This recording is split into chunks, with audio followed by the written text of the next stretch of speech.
surgery. This is the first time that I have realized that this chapter is really quite important. In a nutshell, the entire surgical field is being captured in this particular aspect. That's why I would say quality is quite expensive in the real sense. If you like to achieve a quality service, then it is very costly. You need to invest a lot in order to attain good quality of service. Patients harm due to medical mistake can be catastrophic, resulting in high-profile consequences for the patients and the institution and the surgeon. I'm going to operate today in an elective procedure of thyroidectomy, and after 1 hour, patient died. That's a hell to the surgeon, to the family, and to the hospital itself. This is the reason why I want you to realize to go into surgery, life is always at stake, and reputation is always at stake in every procedure, because you cannot presume everything is within normal limits. That's why it is catastrophic. A single error can destroy a surgeon's career. This is usually happen during your first private practice after training in surgery. After you have graduated at the RMC, Department of Surgery, you go into private practice. The first case is really a baptismal fire. Almost all of us surgeons went into this process. In short, we never thought that this patient went into complication. That's why you put that into your mind when you go into practice and surgery.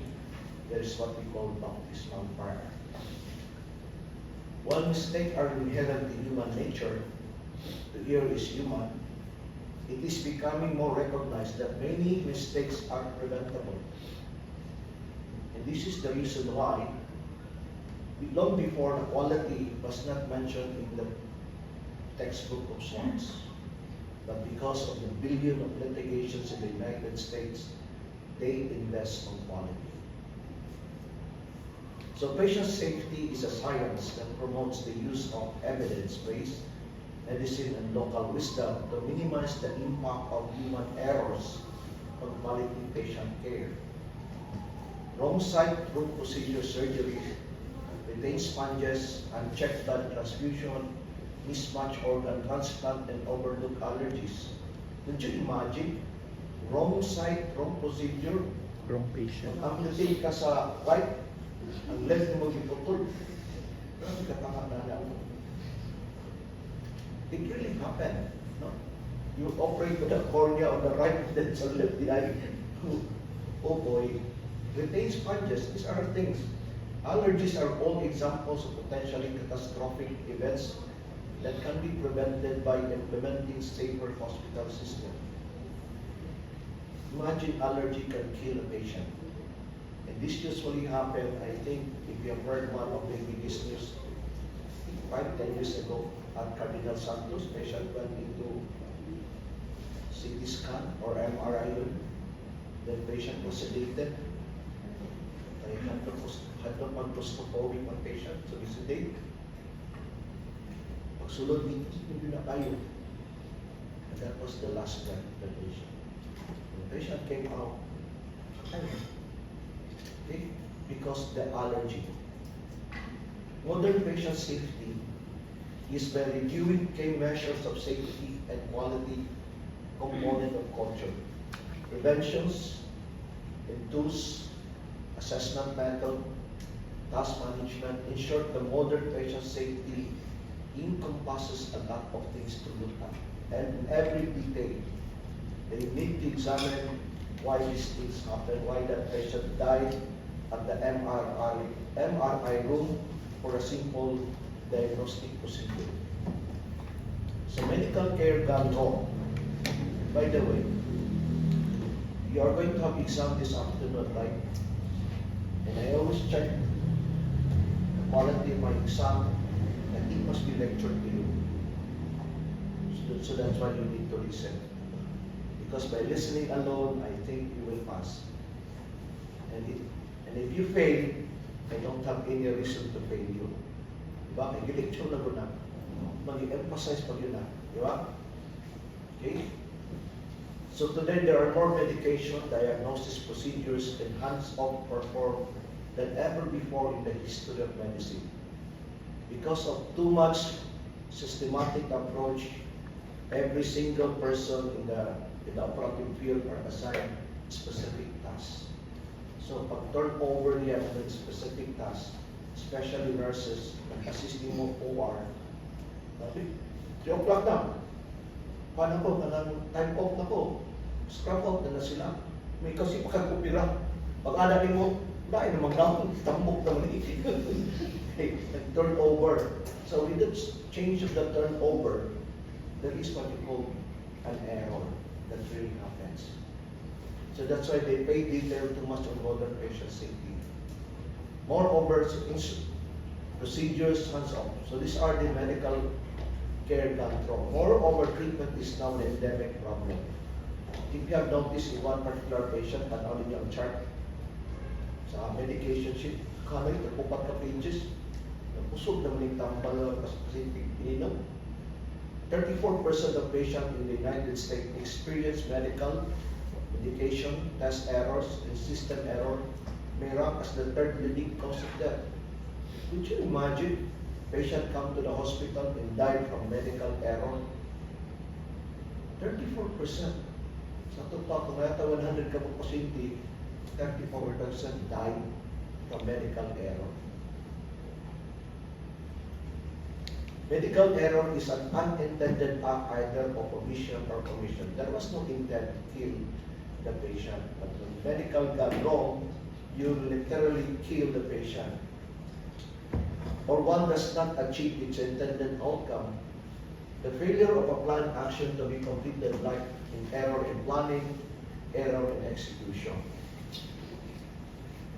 Medical error can occur at individual level or at the system level. So this is now the quality assurance group look into the person themselves, the provider, and the system.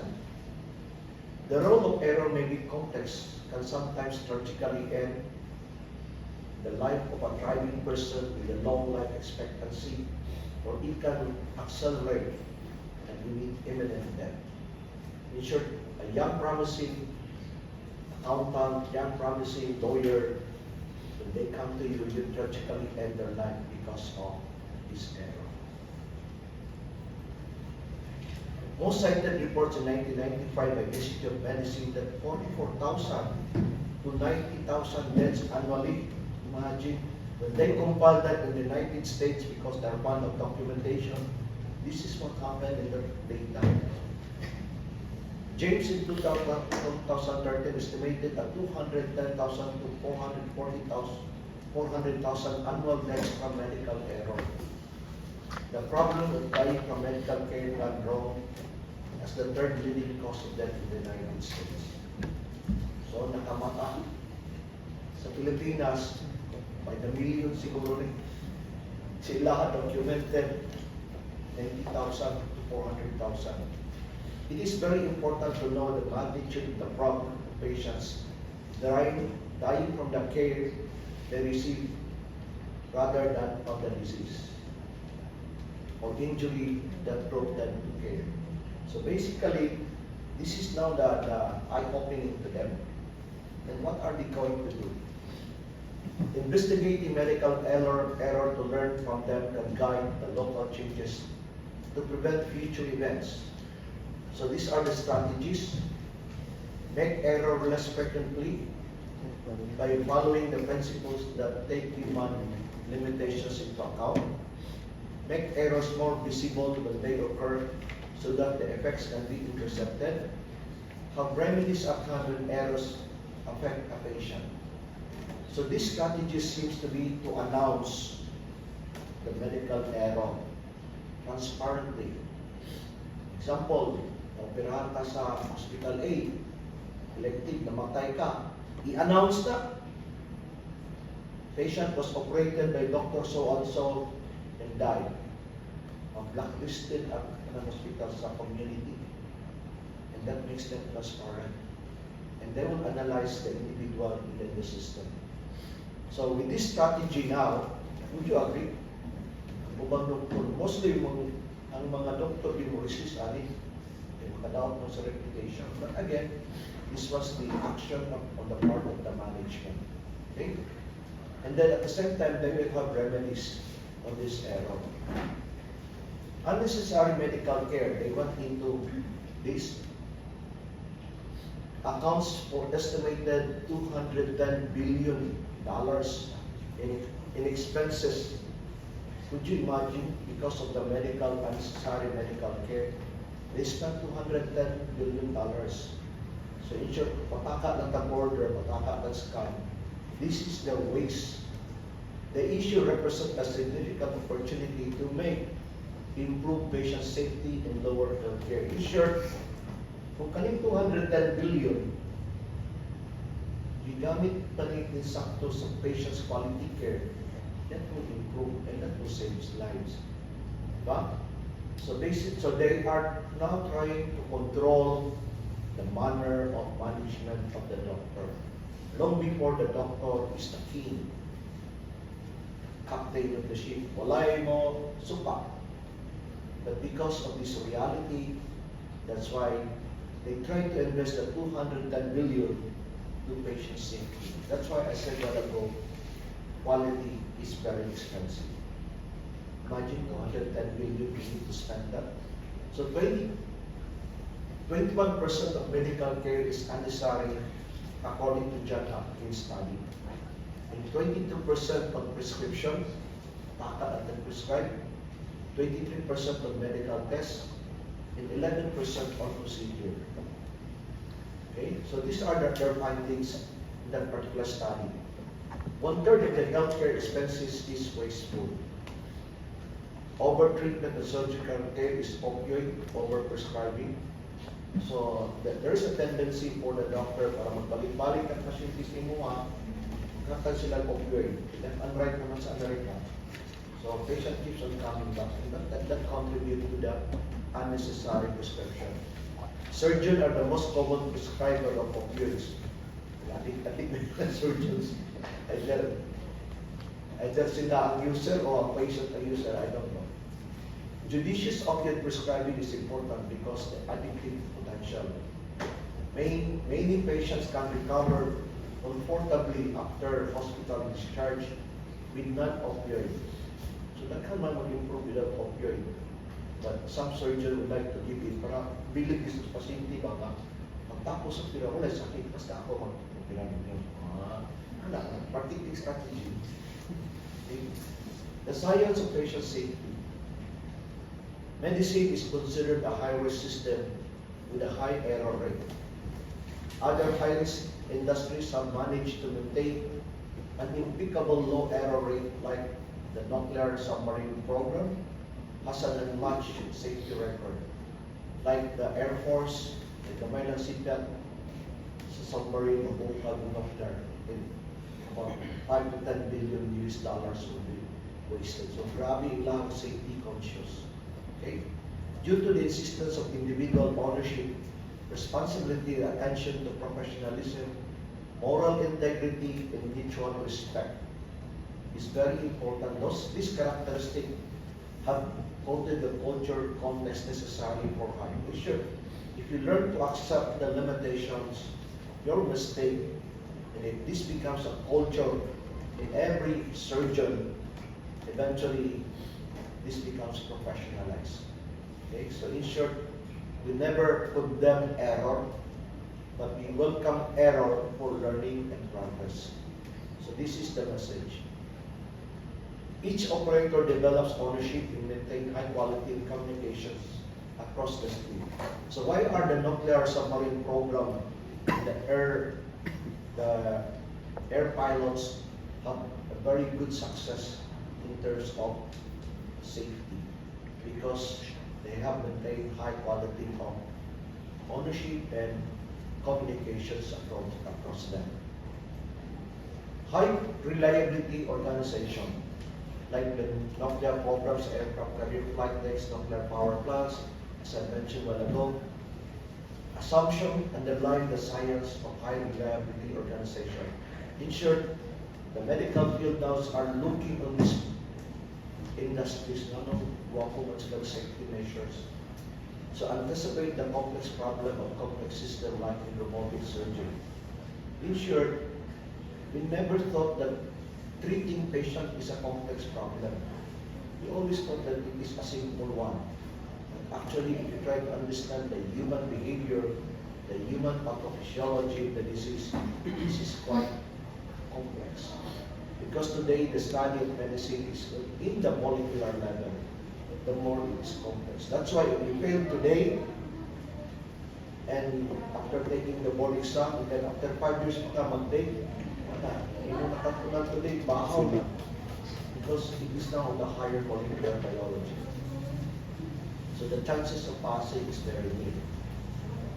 The concept of normal accident theory, instead of attributing accident to individual error, this theory states that the accidents are intrinsic to high volume activities and even believed to occur in some settings. So in short, if you have high volume centers like DRMC, mistakes is inherent.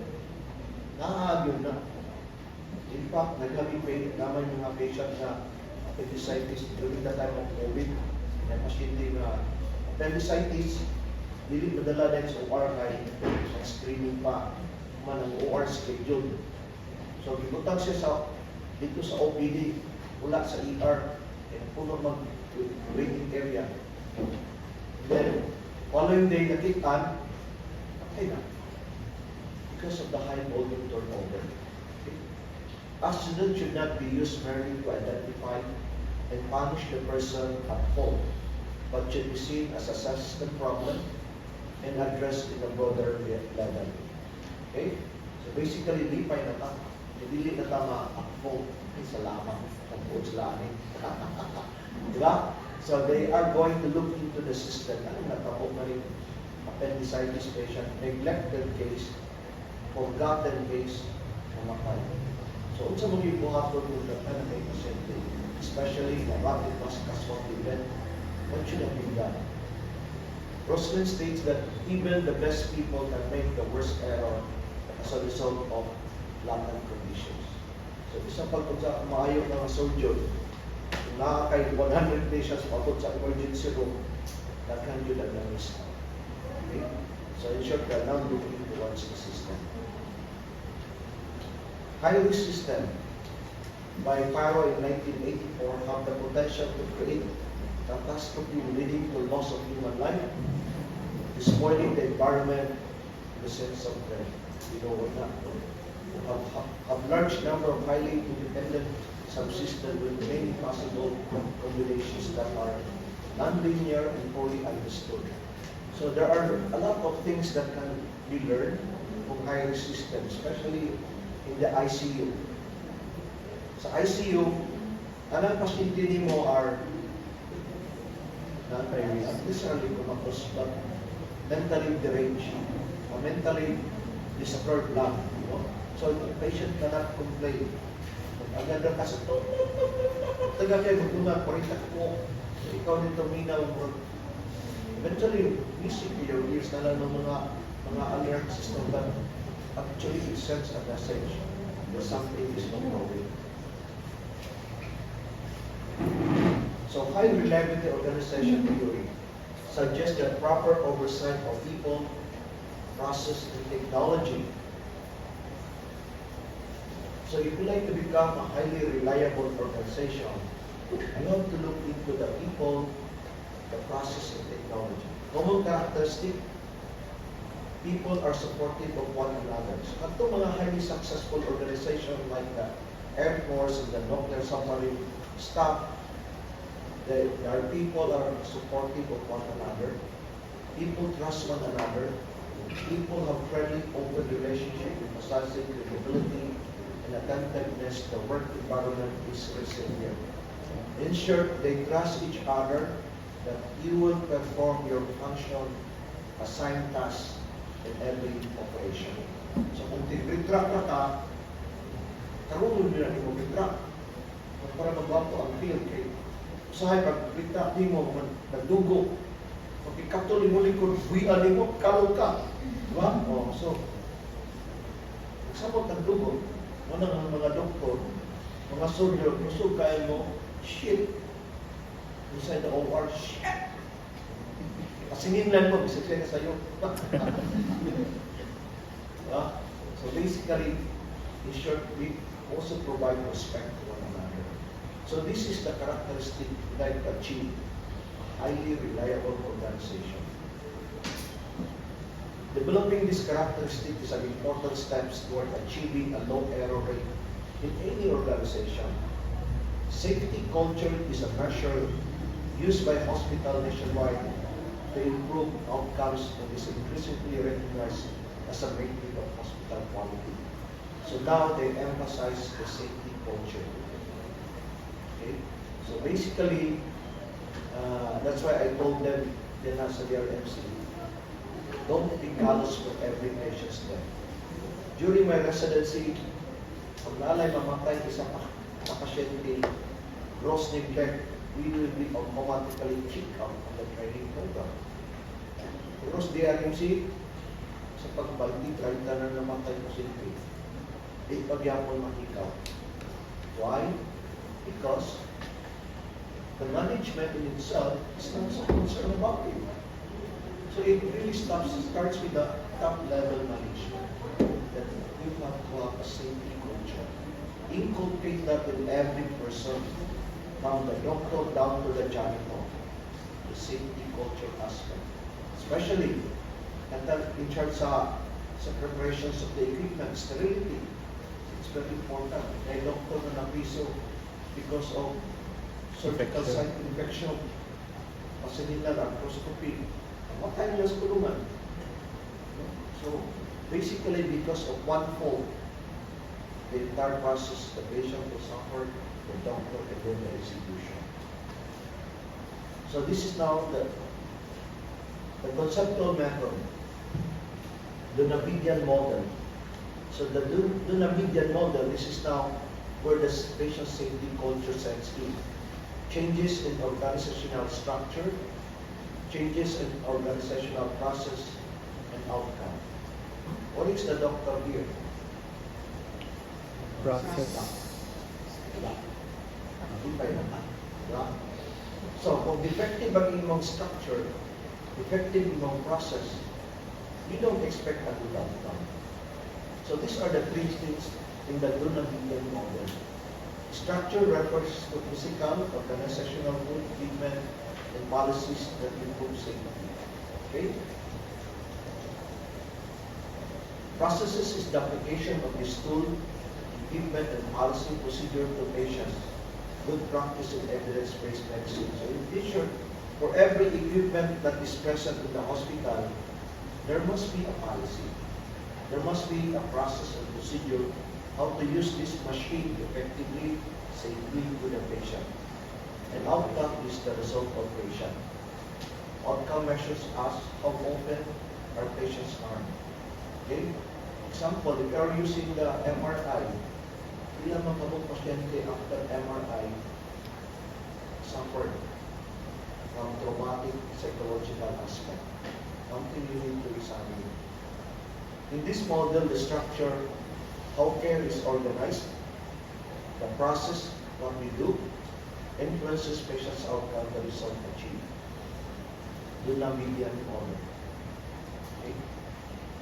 So overall, all these structure, process, and outcome components of quality measurement all occur within the context of organizational overall culture. So in short, there should be an overall culture setting set by the tone by the management. So in short, the management must set the tone. So if you enter a certain company or hospital training program that does not emphasize the overall patient safety culture, eventually you will suffer. You will experience some patient died because there is no medication, some patient died because there was no clearance, magkakabayad sa deposito, mamamatay. Okay, so basically, are you willing to continue with that? Just like my resident last year, ako na ang polis na dalag, warang daw pares, nagutago pa ng resident. Okay? Because of one patient for him, there was an order to get a CT scan, and it was not taken. And then, the patient was discharged in the third hospital day, kay head trauma man. Apparently, okay daw, last 250.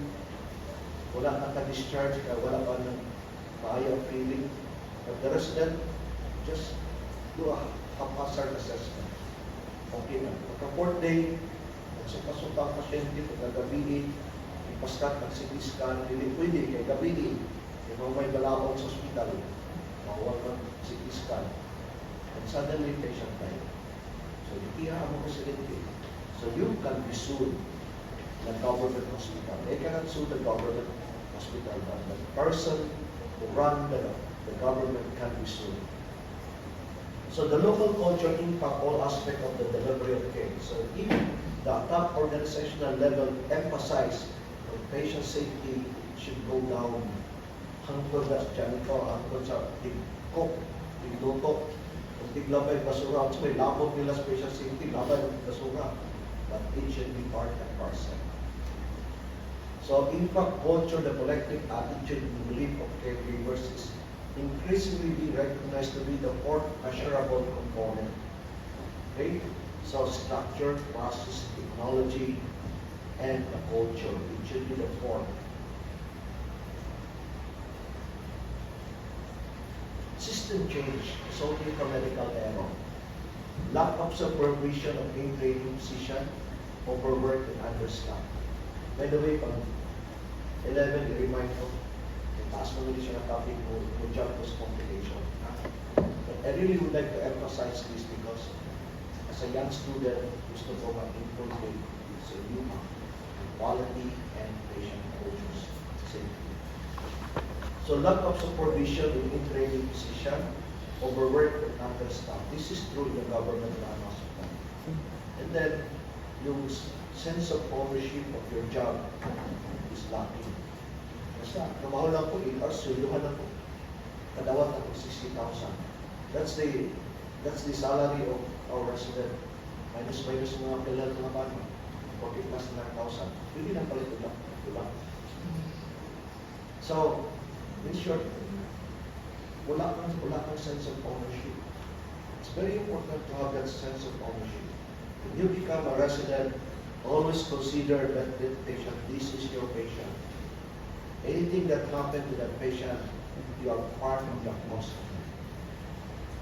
Ikaw ang nakakapagod. You are a criminal. Kung naalay mo kaya, ang pagdagin kung may matay mo kaya nito. But again, it's a reality. Sa pagway mo kaya mo, your conscience will tell you, you made a mistake. You literally killed that patient. And you cannot sleep. Pero wala na sa imuha, kalos na. Kalos na. Matay, pinang-matay yung tao. Diba? Makihali ka, panay ko susunod. Diba? So, this is the reason why, to address this problem, dapat na nag-supervision, hindi ma-overwork ang staff, prepare na mo. Kami sa una, when I was a residency, I went 24 hours every other day for the next 5 years. And it becomes my way of life. Ayaw ko, nag-undergo ko anak. So in short, whatever stress that I can come up after my training, I can really cope that up. Okay? Kamo, 24 hours duty lang, ay, kami kayo, hindi ka kulang-tulog, man yung buba kong grado, sila dayo. Pero kung ano yung Facebook dahil kay dayo. So basically, the recommendation is from 80 hours per week, and no more than 24 hours consecutive hours per shift. So in short, bawal na mag-24 hours na karon, sunod ang lang 24 hours. The reason why we call you as a resident physician, it means 24/7 na. You need to stay in the hospital. And for any eventual contingency, you can be pulled out. Tawag ka, kulang yung tao, dapat additional. So dapat, when you go into residency, That should be your attitude. Do not complain, endure, because you are saving lives. Okay? So basically, anyway, it's only 3 years. Ako, nakagwanta din 5 years. That is always in my mind. Sila, we have 3 years and 49 days na lang. About, ay, 1 year na lang yun. Bahala na lang kasama sa mga konsultan ko lahat. Endure, you guys, endure. Diba? So that should be your attitude. So no more than 24 hours. So this is now nalipay ang the entire program sa America. And this was adopted in the Philippines. Pero sa Beles, wala kaya po. 24 hours every other day kaya po rin. But I think there's the value. So senior physician must be physically present.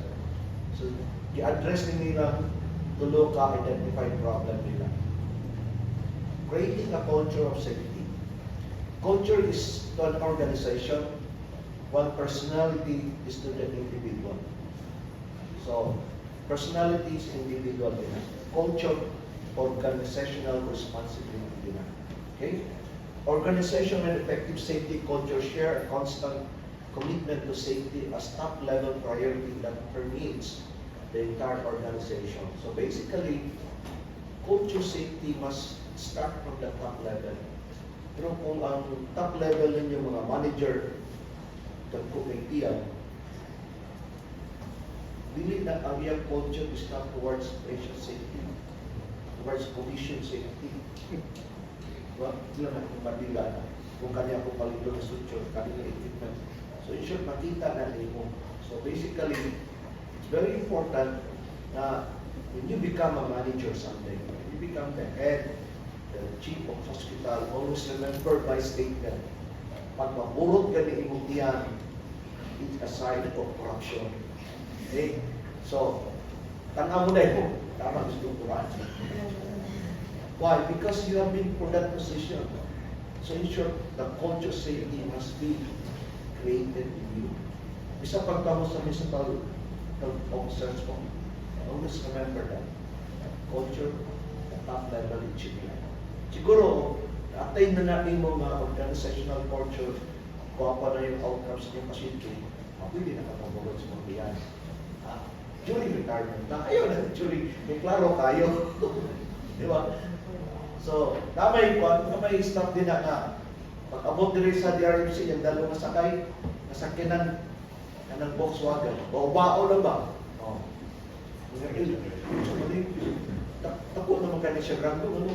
Ang iyang sakyanan, bao lang. Pero, pag-ulit, bao lang niya po. Kung pag-abot dito sa gawas, kami siya lain-malay, pag-gawas na ito, dala na siya lang. Sunod-sunod.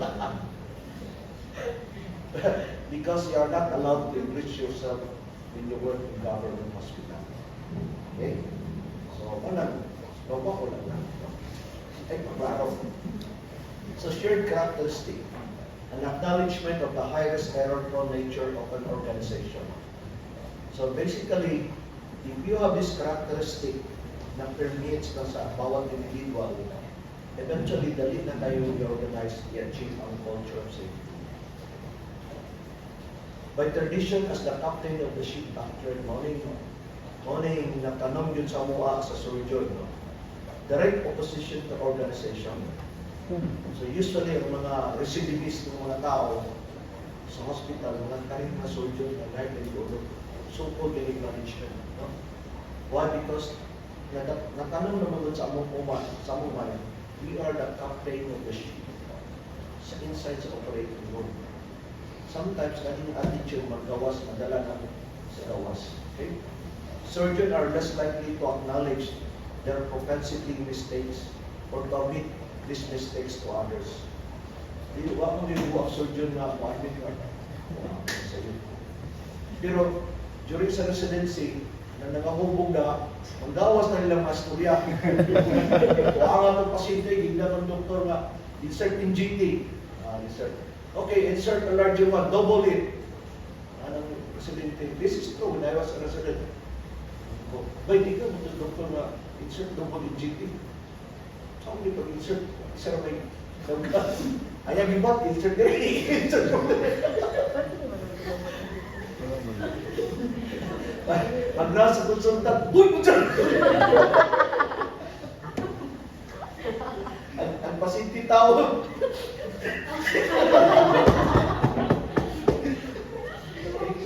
And we sometimes accept mistakes. And that's the problem. When you command, when you instruct, see to it that the instruction must be literally understood. Okay? So, ako yung isang pasyente na place a 4-quadrant drain. Alam ko, surgeon ito, 4-quadrant drain. Okay? Intra-abdominal abscess man. Ako, tanga pa yun. Sa nakakapagluho pa. Agras, konsulta. Pag-ukap, ay! Aspect pasinti ko, hindi mo ka ito for quadrant ring. Gusto. Okay. Surgeons tend to minimize the effect of stress on their ability to make decisions. The OR theater, right with hierarchy, intimidations to the OR personnel by surgeons was historically accepted as the norm. I am the captain of the ship. Wala yung magbuyag na sayop ko. This is the problem. Ano ka na magtuog yung piranya mo? Wala magdiri. So ang mga staff, mahadlok. Pagka nag-iwan na sa doktor, nag-aki pa rin. Iwaan ang right. Naabot ko, late lang ako naabot. Dok, dok, siya! Pagdala na sa chart, left eye. So, putol na mong left. Ano, sabi mo pag-explain pasinti na kung sisapan sa ron. Among explain, amo nagikuha ka ng kuwan, mamo ka na. Anong ko, ito kang libin. Iba ka nang magwagod, ka nang mga panday, magkuha ko ng course, ng level, no? Diba? Anak na, sometimes it's funny, no? So that is the tradition captain of the ship. Then, especially in sponge farm. Dok, kulang isa ka sponge farm. Anong plura ako may nag-opera na rin? Klaro kayo, hindi wala. Sige, sigado na ta. That's the usual. Misis ko ng surgeon. Pero may mga nurse, Dok, kung naman tayo sa dito. Siya wala lagi dito. Sige ko, no? And that's the problem. If you are not part of the counting, the sponge count at the very start, chances are magkamali. Ako may attitude when I operate, I usually start with the sponge count. Kung ulit yung punta na iyak, lima ba yun na? Kaya na mag-practice sa government hospital. Diba, lusot-lusot na ng operating room nila. Pag makulangan dito speakers, sayang mga kabubang ko, what to speakers pag mulang balindrin. So, mana yung problem na pag sirado na dito, count, 5. Actually, uno ng tato, mag-advang ka. Okay?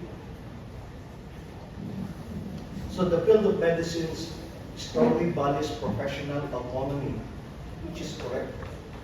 And finally, patient safety is viewed as important, is seldom promoted from the organizational priority. And this is the big, unless a big sentinel event happens. And this is the problem. We always respect each department, each section. Gusto tama autonomy yung mga nursing staff, mga A, kanya-kanya man na magpabulot ng ilang rights. So we will always respect autonomy. And seldomly promoted patient safety. The only time we will recognize that in an sentinel event. Sample, patient's sponge left inside the abdomen. Okay? Operahan sa live hospital. Tinawag din naman, uy, yun sa ninyo pag-opera, nabilin man yung sponge ko, napay pangalan di RMC. Patay ta. So basically, that's the only time we realize na, asa mo rin sa iyo? Diba? So, these are the things that we need to emphasize. Assessing an organization's safety culture. So the safety attitude question, a validated survey instrument that can be used to measure cultures in healthcare setting. And this is the thing that was done in the United States because of the magnitude of the problem. They don't know where to go, where to start. So they started with a validated questionnaire, and there are 6 domains: the teamwork, safety, climate, job satisfaction, perception of management, stress recognition, and working conditions. So these are the 6 domains when they conducted the survey. So the safety climate scale, I am encouraged by my colleague to report. Hi, good morning, ma'am. Any patient safety concern I may have? So these are the safety climate scale that in that particular survey. So tupag sila, I am encouraged by my colleague. The culture in this clinical area makes it easy to learn from the mistakes of others. So yan ang check, yes or no, medical errors are handled appropriately. So nag-conduct sila o survey. The SAQ is used to establish a benchmark safety culture score. So there are strong teamwork, and the teamwork is dependent on the underlying culture. So kung wala'y practice sa safety culture, the answer will be totally different. So teamwork and communication. Communication breakdown is one of the top 3 root causes of sentinel event, such as wrong side surgery. Okay? I could remember, I think 2 years ago, nag-graduate na akong resident. Nasa private case yung pirahan. Ang first biopsy was on the right, and then second biopsy was on the left. Okay? Ang first biopsy on the right, cancer, and then ang sa left, negative. So, nidala ng pasyente sa OR for MRM, right. And then, MRM right sa iyang doctor's order. Pero pagkuha sa consent, napuntang sa nurse MRM left. Human, ang duha, na-scar na biopsy. Like positive, negative. So, bidala sa OR, i-andaman ang punto sa left, katong negative left, then tanggal yung operahan. So, pagtanggal, pag-opera, pagod sa recovery room, nakamatang pasyente, yung pasyente yung kapita. Ma'am, kumusta ka, mama? Doktor, hindi man mo yung natanggal ng tubig. Wala man mo. Siyempre, kung mo po cancer, Dok, di ba? Sa biopsy. Tama, no? Wala pa din, nabibisita ang doktor. Dito lang nanibalaan na dito pag-review niya sa chart. Nawag, the whole day, natapos lang 10 o'clock.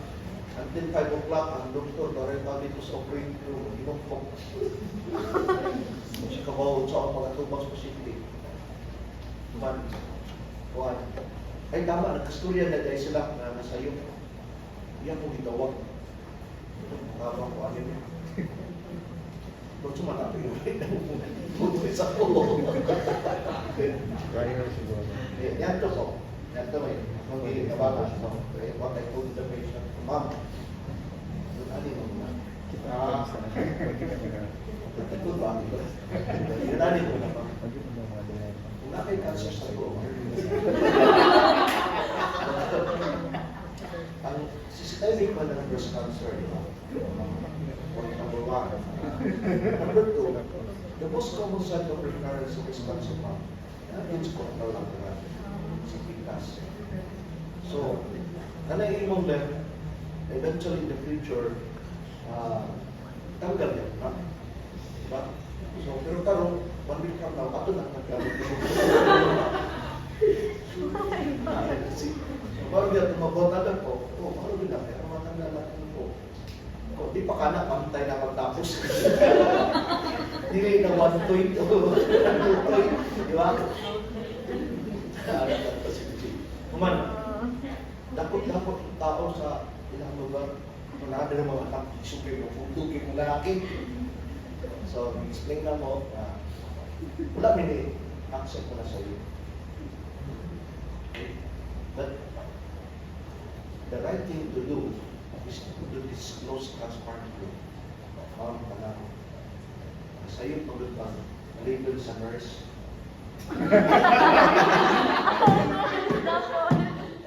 Sa iyo pag-label sa nurse, okay? Yung left. So, wala ang left yung prepare. Okay? This would be an experience para to see.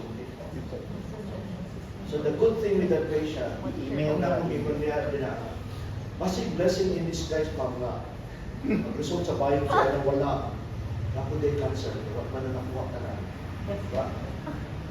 And truly na, after 1 month and a half, ang result sa left, may cancer. Ang sa right, negative. Okay, pag exercise nila sa right, nakuha na lang yung toto. Nakuha ka na. And then ang sa right, ang sa left, positive.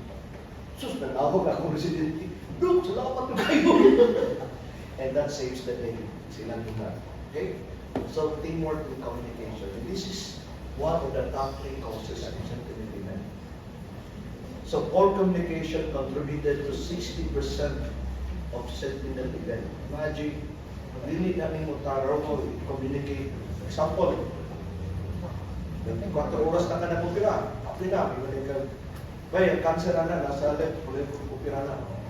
Kasi hindi ko, so, tuman mo nagtanggal sa walang tutoy. So, poor communication.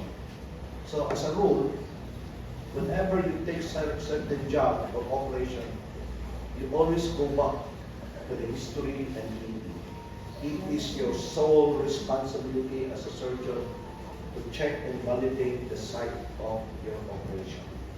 You cannot blame it to others. Kasi nasayot sila, it is your duty to check and correct. Okay? So as a surgeon. So kung sa'yo nakasulat, okay na. Katong, magkasot ito, pinidyo niya ito, may anong napupirahan na wala. Kadaog namin, paggawas pa yung singa. Hey, sir, pasimple ka nila. Okay? Yes. Labi na. Hanap pa rin. Kung chapot na kasapan sa complication ay bibigay na yung result sa exam. But these are the things that kasama na lang yung video. Actually, all of these studies in the quality assurance that involve how they come up with standard form of treatment and how they come up with the WHO operation safety. Nanay time out. Okay? So that's our communication.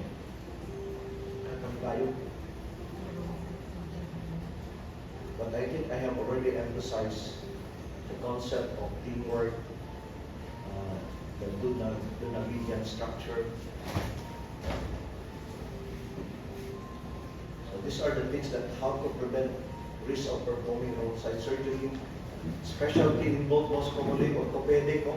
Mga punto lang din mo, pediatric, general surgery, and specialization. So cutting time out, just a short line. When you go inside the OR, verify the patient's identity, marking the surgical site, using a pre-operative site verification process, such as checklist, confirm the availability of appropriate document and studies. So taking a break with time. So kami mag-start ng operation, time out, before mag-cut sa skin. Number 1, maubagin yung pasintiya. Yes, sir. Saan ko na sila? Okay. Tama ba rin na side? Yes, sir. Tama ba rin doktor mo opera? Yes, sir. Ang problem niya sa stage, kay dating ang surgeon mo opera. Kay kuwan man sila, kanang hospital doctor, di ba private practice. So, kung ikaw yung next surgeon, chances are, opera na katitso. So, that's why you need to validate.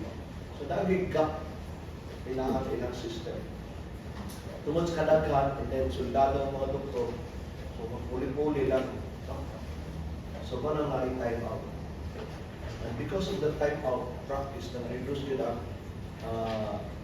mga medical error.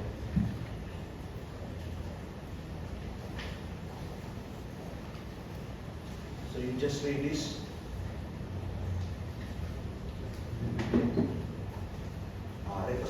complication. The complication of central venous pressure,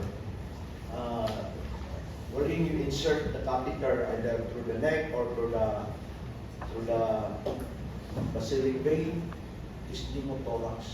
So after you have inserted a catheter to your patient, suddenly develop dyspnea, the puncturing will have pleura. Okay? So occurrence from subclavian and ICG approaches is 1 to 6% goes up. So every time after come out with certain CBP, you need to perform a chest X-ray. Okay? Pneumothorax rate is high in inexperienced providers and underweight patients. So kung hindi pa ka-expert to perform CBP insertion, you will encounter this problem. Kung niwang kung kayo pasimple, is kayo, manang dali rapapot ang lungs. If it is less than 15% of pneumothorax, most expectant observation is adequate. So you don't need to put a CTT. If patient is symptomatic, isa pag 15% na siya, you need to insert. So this is the clue in the body sum. Patient came in with a 15% pneumothorax, but the RR is 30. Will you insert CTT or not? Wala na ng body sum. Will you insert CTT? The answer is yes. If you know what is normal RR. So with the RR of 30, patient is symptomatic, patient is static. You insert CTT. However, if the RR is 20, you don't insert, you just observe. So develop a good critical and analytical mind. Occasionally, pneumothorax may occur at 40 to 72 hours. So if you know the timeline of the complication, you need to expect this patient to develop respiratory distress after 3 days. So within the 3 days period, may possibility of pneumothorax after inserting a CBP. Another complication of CBP is arrhythmia. Inserting mo from internal jugular vein, mo na-insert ito doon sa right atrium. Usay masuprahan mo, may-arrhythmia ang heart, mag-arrhythmia, balik ka matay. Uy, matay manik. Dali-dali, ikitanggal si mo CBP, para di ka pasinilan. Pero there's some mark. So it can cause death. Then arterial puncture. Kami rotator from the bottom and rotate someone. And internal jugular vein insertion. Just, ang catheter para sa lungs. So, kani arterial puncture, insert from the internal jugular vein, na puncture nimo ang carotid artery. Hinala lang ako, insert nimo sa catheter, meron na backflow. Ay, salamat, di magayon ka. Pagganap, abot na masakit sa dugo. Kasunod ka sa carotid artery. Okay? So the first thing that you have to do is what? Just clamp the catheter, and then press, then go for blood. Dalawin na sa breaking room. Okay? Kung imong tanggalon itong catheter, sinti, imong i-press hantod mo lagong mo pasinti. Di lagi mo lugo itong lagong mo pasinti. Sobrang lugo. Pinahaw ka ginawa. Ay, bahala na di ka ginawa. Basta di na maglugo. Okay? Maglugo mangay. By the way, I think last month, kami breast cancer na open wound. Ang ipa-dress ang intern. So, mag-dress sa intern. By the way, whatever things I said here, keep it confidential. Anyway, mag-review ko ka. So, pag-dress sa intern, nag-bleed. Dito din sa ward. Oh, mo kapot. Love! Kapot. Ito, namatay ka ng pasyente. It was tragic. Okay? As an intern, you are not allowed to do dressing. Especially in a huge open wound. Okay? It will bleed massively. Okay? From other hospital po. Sa panamong intern, anong residente, resign. Okay? But liability will remain at the hospital and the hospital. Another complication of your CBP insertion is lost guide ward. Then air embolism. Tingala ka na. You are going to perform a Seldinger technique. After you have inserted the needle, pag-ananin mo sa catheter, sa syringe, na may backflow ng blood, ipuli din mo ang guide wire.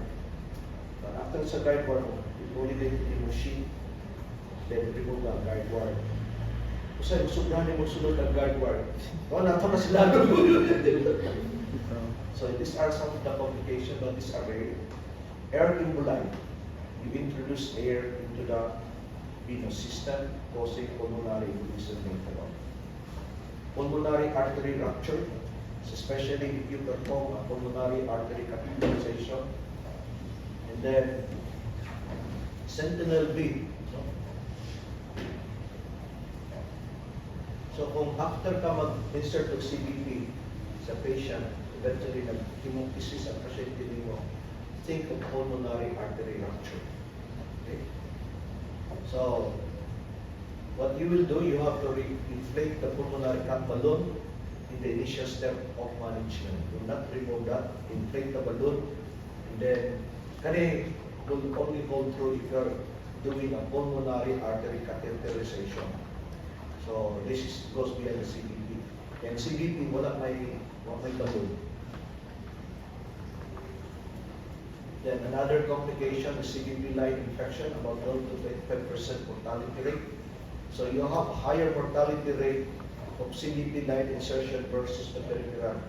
Ang peripheral will develop as the superficial thrombophlebitis. But in the neck and in the subclavian, you will develop a catheter-related sepsis. So that's your mortality. But nearly 15% of hospitalized patients will acquire CBP-like sepsis. So in patient, you enter the CBP line, the internal jugular vein, subclavian vein. This is the thing that you have to follow up every day. And your patient might develop a catheter-related sepsis. And the most common etiologic organism is Staph aureus. So in short, the skin prep is not adequately done. Nagpunta ka, dili kay wapo pagka skin prep mo. Idea skin prep is first you need to wash the skin with NSS, a lot of it. And you need to scrub it. No? And there are natural commensal organisms found in the skin, such as your Staph aureus and your Streptococcus. So when you try to incise, hindi na siya adequately prepared, the skin flora will be introduced into the wound, if not into the bloodstream. Okay? So arterial line, especially ABG, it's a mga hunter rate ABG. When take one more, you can cause problem also when you take arterial line to facilitate ABG. So this is the Seldinger technique, one I will describe. The complication occur less than 1% like thrombosis, hematoma, spasm, and infection. So these are the things you have to watch when you do arterial blood gas. You can cause thrombosis, hematoma, spasm, and infection. And sometimes you develop pseudoaneurysm. Example, if you use large needle, and then pagtanggal yung sa needle, nako yung defect, then you put some pressure, then it will create the pseudo capsule in a matter of days. Eventually, that will develop a pseudoaneurysm.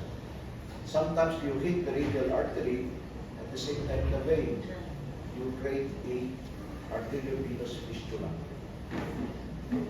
So these are the probable complications. Endoscopy and bronchoscopy, perforations occur in 1 in every 10,000. So the bronchoscopy complication, the bronchial plugging, hypoxemia, pneumothorax, lumbar collapse. Perform the bronchoscopy, you need to do it fast because you are inserting a foreign body into the respiratory tract. Sometimes, dugay ka naka-perform, dugay ka naka-navigate, lagong ng pasyente, matay. So that's why you need to do it fast. So these are the complications of bronchoscopy. Tracheostomy, you're going to perform tracheostomy, especially the upper airway is obstructed. Okay? Not necessarily obstructed, but they are the impending sign of respiratory failure, especially in that kind of patient. You don't have evidence of obstruction, but because of the laryngospasm, they will produce upper airway obstruction. Eventually, patient dies. So you need to do tracheostomy. So this facilitates weaning from ventilator. So usually, patient with ventilator or ventilated, we perform them tracheostomy in order to reduce the incidence of ventilator-associated pneumonia, and at the same time, we will be able to provide a good graded care sa pulmonary. So, one of the complications is tracheostomy fistula. Dapat ang tracheostomy ka direct. But sometimes, there is what you call percutaneous tracheostomy. Ito, binubog ka, maguliog. Pag bitulog, pakainin mo sinting. Okay? So, we usually perform open. I haven't done a percutaneous, but it was written in the textbook. Kaya I did tracheostomy fistula because the direction of the cannula when you insert it should be perpendicular. It should not be at 45 degrees. So in short, nag-imod dito sa ubos. Man ang tendency ng straight gap, pag tusok niyo matulog, magbaba, sulog, isamay po ka dito. So tracheostomy fistula is rarely about 0.3%, but carries 50 to 80% mortality. It can occur as early as 2 days or late as 2 months. So don't be happy that you have inserted tracheostomy okay na. So nandyan ang tracheostomy fistula as a late complication because the tracheostomy tube in itself eroded the contiguous structure in it. So basically, due to constant pressure, eventually napustot ang inominate artery. So, sentinel bleed occurs in 50% of cases followed by large volume. So, makanotice kasi mo tracheostomy after 1 month, pagka may blood ng gawas. Think of tracheostomy fistula. That will come up with a boring sound. The patient underwent tracheostomy and suddenly there was blood coming out of the tracheostomy tube. Immediately tracheostomy fistula. So, the treatment of tracheostomy fistula is, this is what I'm saying, percutaneous. This is the proper way, this is the wrong way. So chances are you will hit the tracheostomy artery, innominate artery. So basically, when you develop that, makakita ka ng tracheostomy fistula patient, you need to remove the tube, tracheostomy tube, insert your finger and pull it anteriorly para mag-compress din yung tracheostomy fistula. Ang problem lang, kung kumangko, sulod, nag-block, huno naging dugo, wala na rin yung dawa kasi okay? So sige na, dilitan ko, kung gamitin ng finger. No? So, sige ka nga na dito, ay, ka na sa pampak, kung surgeon. Okay? This is how to do it. Another procedure is percutaneous endogastroscopy peg. So, misplaced peg can lead to intra-abdominal abscess, peritonitis, and abdominal wall abscess. So, another peg, gamito na especially we try to feed the patient through the stomach. So, this is under the illumination and then combined with endoscopy. So, mag-insert ng endoscopy dito, and then pasigahon itong suga, kita na mo illuminated the stomach, tustok din mo yung mga kwan, yung mga tube, no? And then inflate. So this is the complication. Sometimes, mag-insert, wala na sulod sa stomach dito sa intraperitoneal.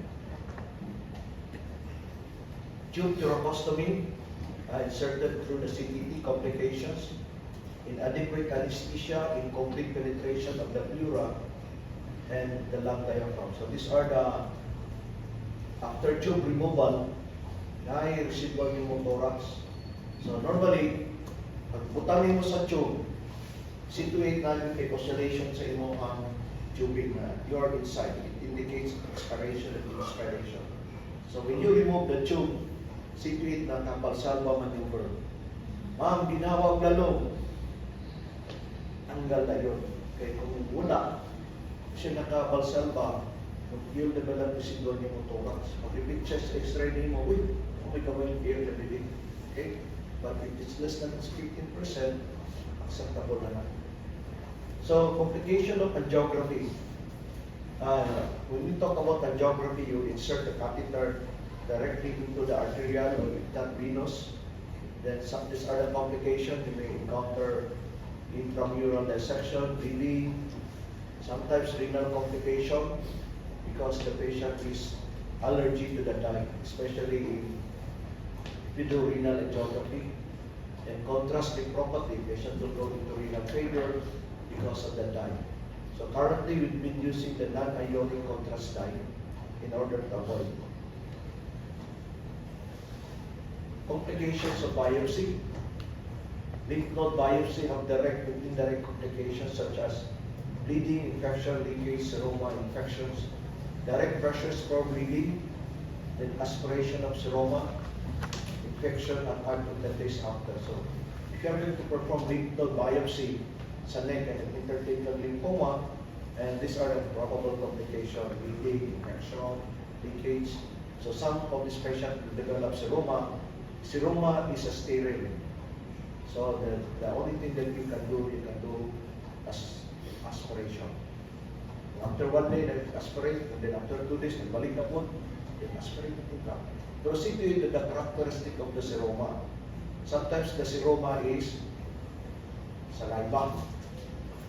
So in short, you do biopsy, kung saan may na-violate mo, may gawas naman laway rin. You have entered the esophagus. Okay. So, the esophagus din kung biopsy, unang continuous fluid. So when these things happen, you don't aspirate, you open the pump. Okay? And then you do feeding tube gastrostomy through peg. Para ma-divert. Okay? Organ system complication, you have neurologic system. So neurofracture. What are the 3 types of nerve injury? Neurotnia, neurosis, and axonotnia. Kami naman mga no? So neurofracture are self-limited and neuronesis. Yung axonotmesis, manang din malihok. So, facial nerve injury and recurrent laryngeal nerve injury. When you do superficial parathyroidectomy, facial nerve na siya. Kung thyroidectomy, recurrent nerve, carotid and arterectomy, hypoglossal nerve sa tongue.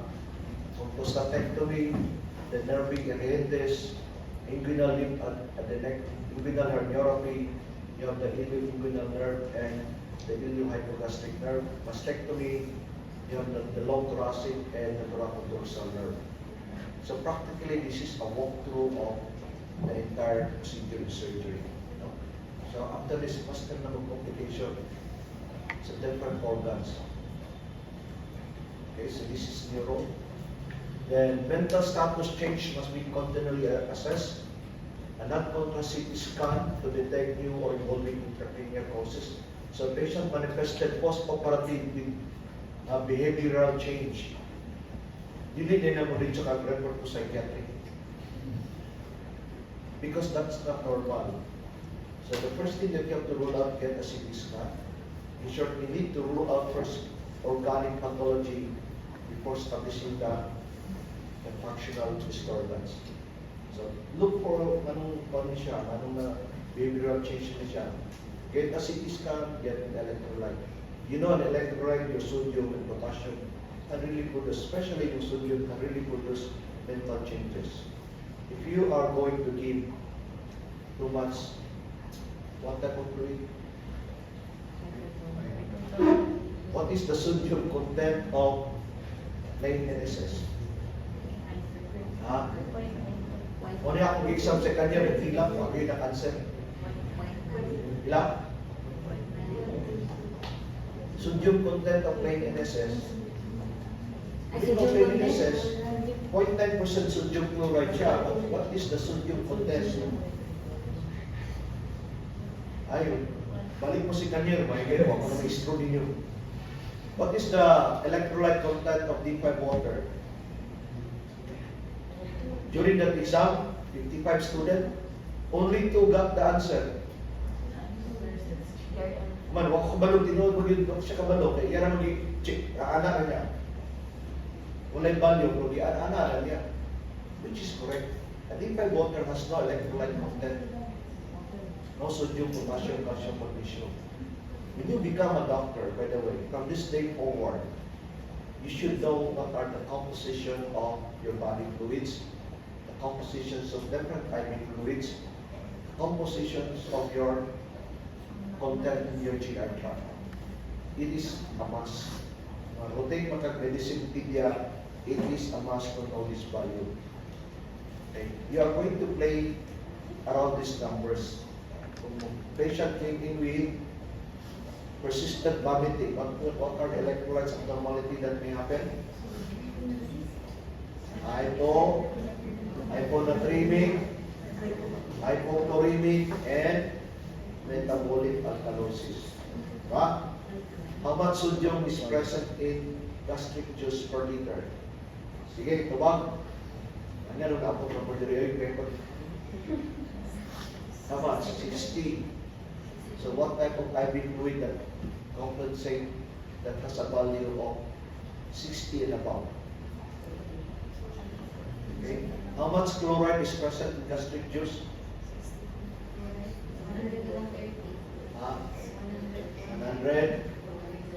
100 to 130. So in short, what type of IV fluid? Mau na din, balik sa kanya. So if plain NSS has sodium content of 154 milliequivalent and the chloride content is 154, so therefore this is the ideal choice of fluid to compensate both your sodium and your chloride loss. Okay? Kabalo ka, ilang answer, 12 points naman to. Pero ang ilang answer na 0. Very disappointing. When nag-announce na nyo ko, please study the table by heart. Heart pa ko. Heart po na ito ba? Gawa sa exam, 0. So sometimes I give clues. No? But from this day forward, that value will never change until you become a full-fledged doctor, resident physician, become specialist, until you retire and become a patient. Mawala na value na dapat dili na kalimutan. Okay? Kung mag-LBM mo, sa mga IV fluid idea diyan sa inyo pa. Why? How much sodium, potassium, bicarbonate loss when you develop LBM? Importante na. In order to avoid metabolic acidosis. How much LR lactate is content? 28 really equivalent. Very good. Look pa na ninyo. No? So basically, those are the things I want you to remember. Although, kasi gawa sa session. Okay, mental status changes going up. When you give too much sodium to your patient, plain NSS all throughout, when suddenly, kilig kasi hindi nakabalong yun, ay reprophesied ka. Actually, it was just only iatrogenic fluid overload of your sodium. What is that problem? When you give too much sodium to your patient? It starts with letter E. EM ang tawag. On-time myelodenisis. Okay? Yung mag-give too much sodium. Okay? So these are the mental chat. So non-contraceptive scan, plain lang. Atherosclerotic disease, the risk of intraoperative post-operative stroke. So you need to rule this out. Really like refer to psychiatry, no? Kasi nag-stroke ang pasyente after surgery, then neuro consultation should be obtained immediately. For dili pasabot na you don't need to do diagnostic workup. Okay? So these are the Common causes of mental status changes: sodium, magnesium, calcium, inflammation, sepsis, AIDS, cerebral abscess, meningitis, fever.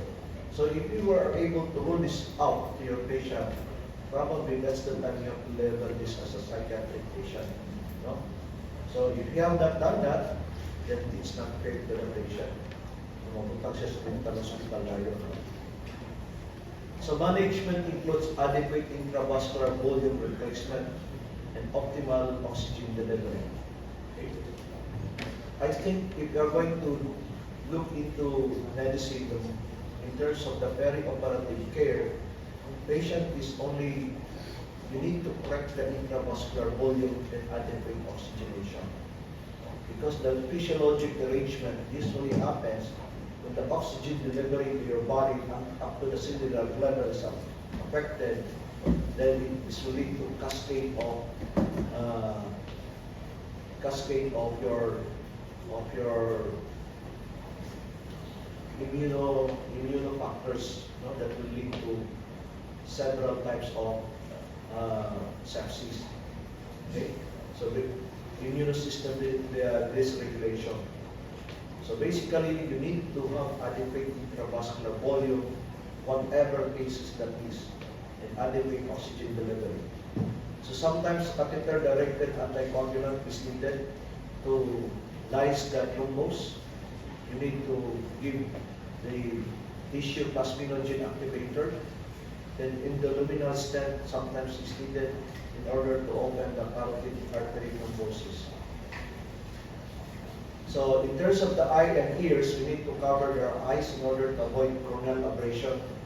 Kung general anesthetized mga ng pasyente, nakabuka ang mata, they will expose to the cold and dry effect of the ambient of the operating room. So it could lead to corneal abrasion.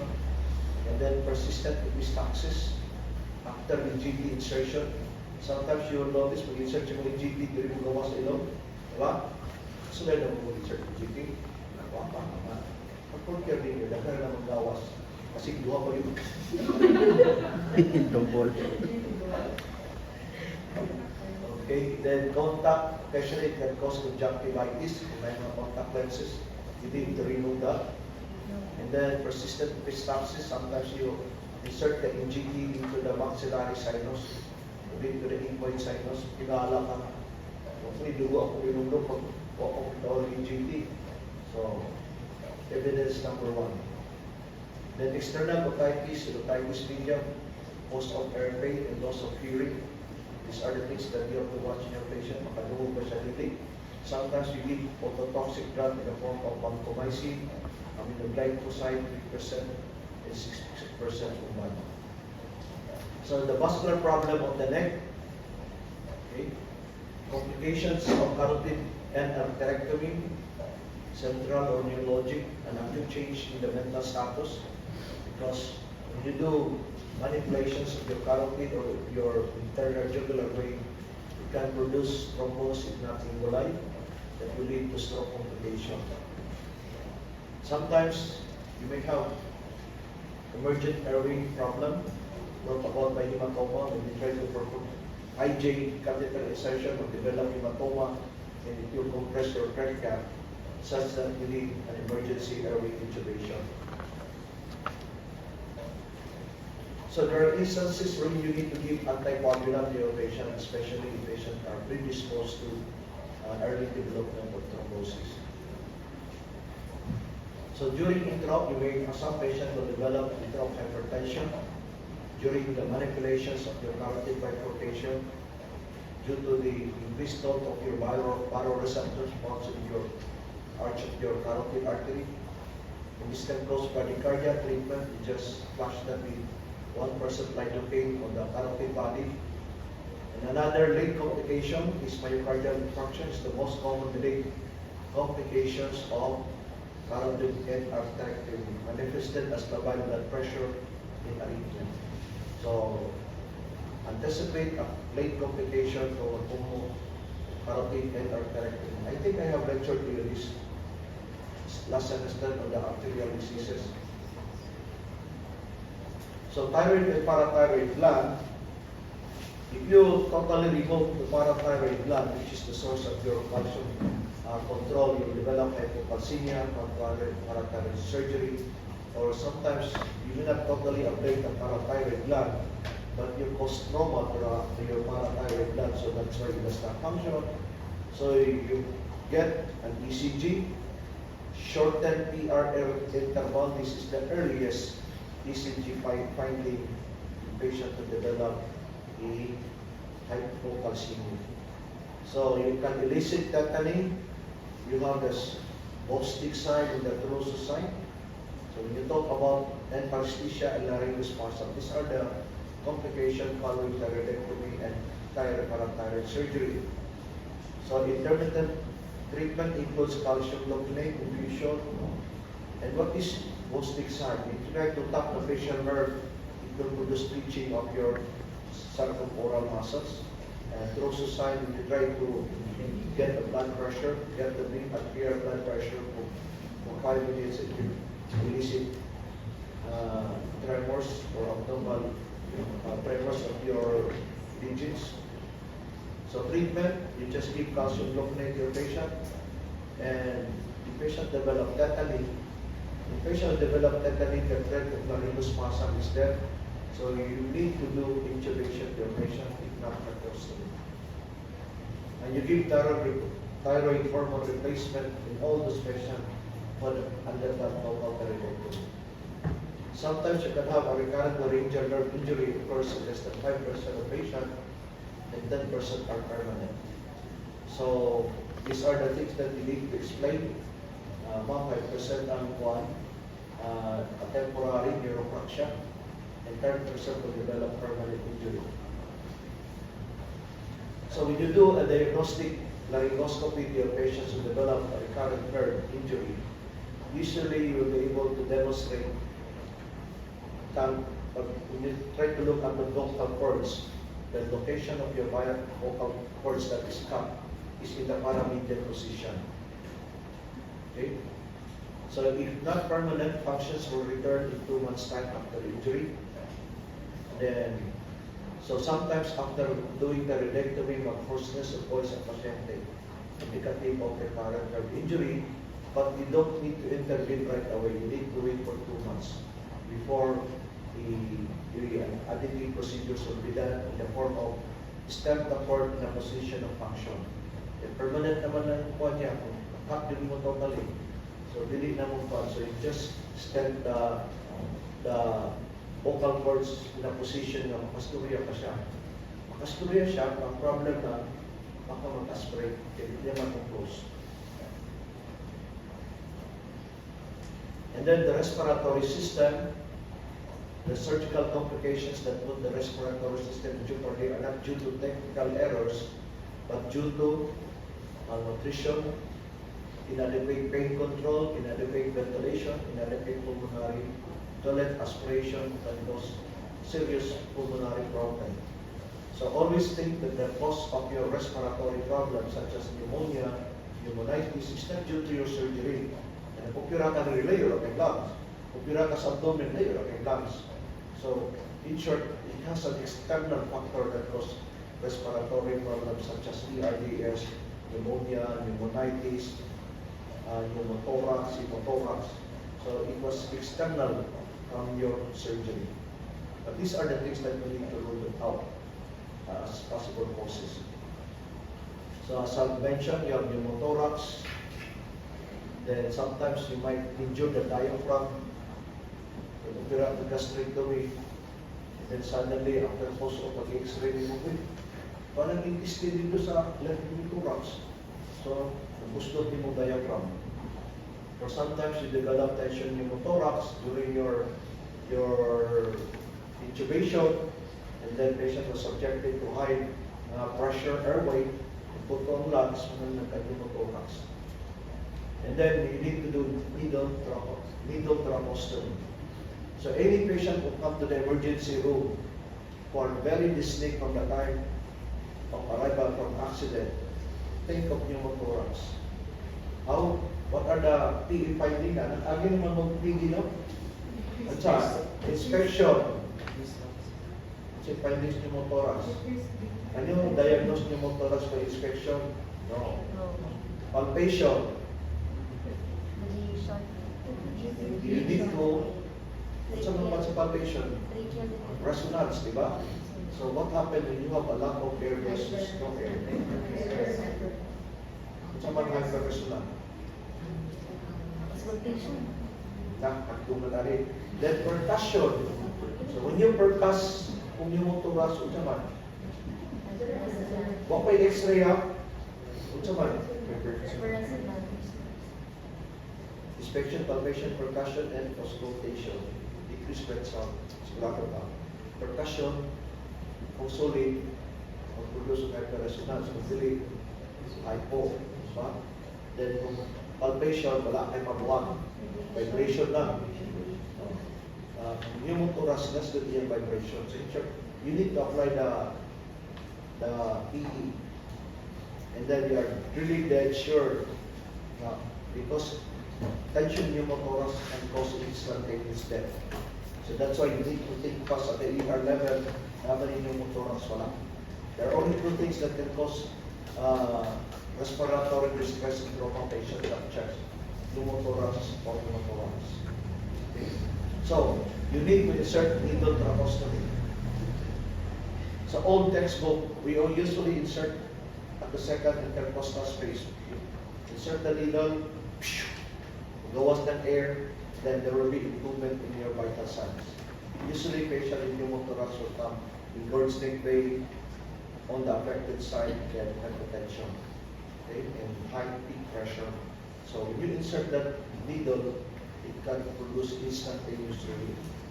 Okay? But currently, the recommendation is you need to place the needle on the lateral side.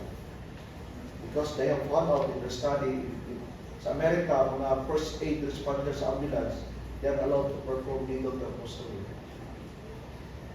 An anterior chest has 1 centimeter thickness. So that's why 50% of failed needle tracheostomy because they placed it in the anterior chest. So current recommendation is to place it on the second, on the anterior left axillary line. It is monitored. So this is the reason 50%. Dabaw na o musculado viral pasyente.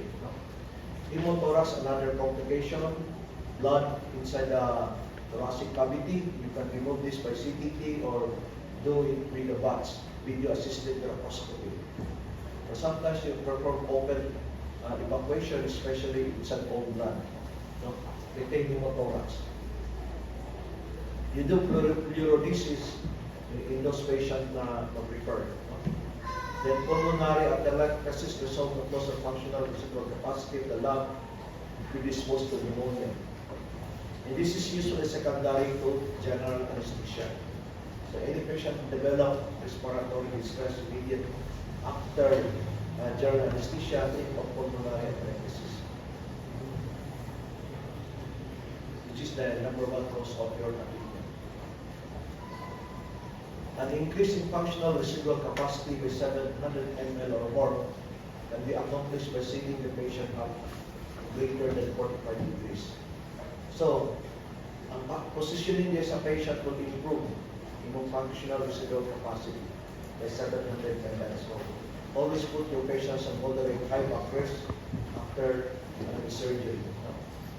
For mechanically ventilated patients, simply placing the head at 30 to 45 degrees,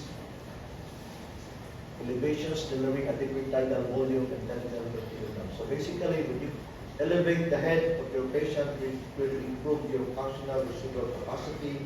At the same time, it will lower your ICP, increasing intracranial pressure.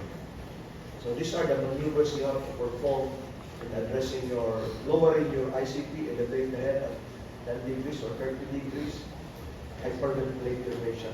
The effect of your carbon dioxide is a vasodilator. Then another complication is aspiration that can cause pneumonitis and eventually pneumonia. Treatment of pneumonitis is similar with patients with ERDS. Mortality rate of aspiration is 70 to 80%. Could you imagine the patient aspirate after vomiting? It's a gastric juice. then it goes into the lungs. So that's why the damage is so much. No? And then it started with pneumonitis, then eventually ERDS. And pneumonia is the most common cause of nosocomial infection. This is not the most, this is the second most common cause of nosocomial infection. And this is most commonly found in ventilated patient. So pag once masulod ganit pasyente sa ICU, your preemptive mode is to prevent the onset of pneumonia, hospital-acquired pneumonia. So BAP ventilator-associated pneumonia occurs in 15 to 40% of ventilated ICU patients within a probable rate of 5% per day. So every day, nakay 15 to 40% will develop BAP. Okay? And up to 70% 30 days. So kung 30 days na yun ang pasyente magstay sa ICU, probability of getting BAP is 70% magkataas. The 30-day mortality of nosocomial pneumonia is 40%. So kung nosocomial pneumonia ka sa hospital, kung patay ka yun 40%. Okay? Malay bantayan, you need to be familiar about the hospital antibiogram because the most common cause here is due to the environment. You cannot sterilize the ICU. At the same time, the adequacy of your tubes, the ventilator machine. This is where the organism lies. Sunod mo, certain na, pero tuyo na muna. So there is a tendency na kanang mga machine are contaminated already. Okay? So isugay na lang yung dugo, siya mag-uwi.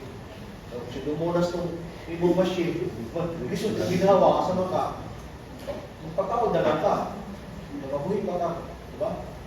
You deal the infection later with adequate antibiotic. Okay? So kung mag-culture ka na bago ka sa RT, sterile mo nila, hindi mo rin, ito na nag-ibigay. Sa microscope mo, culture, o sa mga circuits, microscope ba rin, hindi mo rin makita. Siguro, kung na mo pindosayrin labeled na dye, mga glaring ng kwan, mga microorganism, at hindi mo makita. But what is most important is the idea that if you develop now nosocomial pneumonia, 50 to 10, the incidence is 50 to 40%, and 40% ang mamatay. Dali na inom naman, for 30 days, 70%. And epidural anesthesia also decreased the nosocomial pneumonia. And kung mag-epidural anesthesia, explanation na wala tayo pain, because of pain, ang tendency sa patient, hindi nila breathing. So mga telecasis, then pneumonia. With epidural anesthesia, it improves your functional residual capacity. Acute lung injury, this time, we should not consider this before it becomes an etiology, but currently we abandon the legal definition. Acute lung injury is almost similar with ERDS. So ERDS is the partial pressure of the arterial oxygen, fraction of inspired oxygen. So you just get the partial pressure of your oxygen divided by your fraction of your FiO2, and then these are the classification of your ERDS. Mild, 300 to 201 milliliter. If you divide the PaO2 and FiO2, and moderate 200 to 100, less than 100, severe type of ERDS. So modification of definition include less than 7 days of onset, removal of pulmonary artery occlusion pressure in clinical judgment, or characteristic hydrostatic edema is acceptable. So currently, aside from this, they need to observe it should develop less than 7 days of onset. So these are the inclusion criteria for acute respiratory distress syndrome.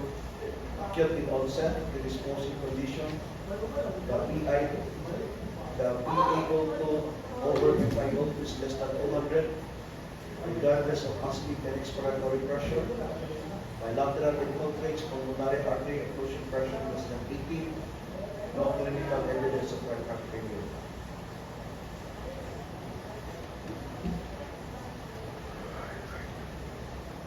So sometimes the ventilation is not adequate. That's why you put your patient on PIP, 5 to 10 PIP ideally. So the beneficial effect of PIP is to increase your tidal volume and your functional residual capacity, and to create a good exchange of your blood gases. So the maintenance of PIP during ventilatory support is determined based on the blood gas analysis, pulmonary mechanics, and requirement of supplemental oxygen. So from this, when you try to wean your patient from PIP of 15 or 10, you don't reduce the PIP. Reduce first the oxygen. I told your patient from 100% to 40%. Kaya na yung 40%, that's the time when you lose the PIP. So as gas exchange improves with resolving the RBS, the initial steps in decreasing the ventilatory support will decrease the level of your supplemental oxygen first, then slowly bring down the PIP. This is what I've said ago. This is done to minimize the potential effect of recurrent alveolar collapse.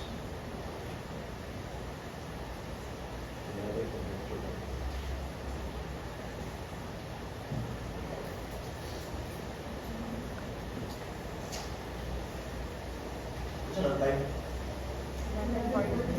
Apitan doctors? Okay.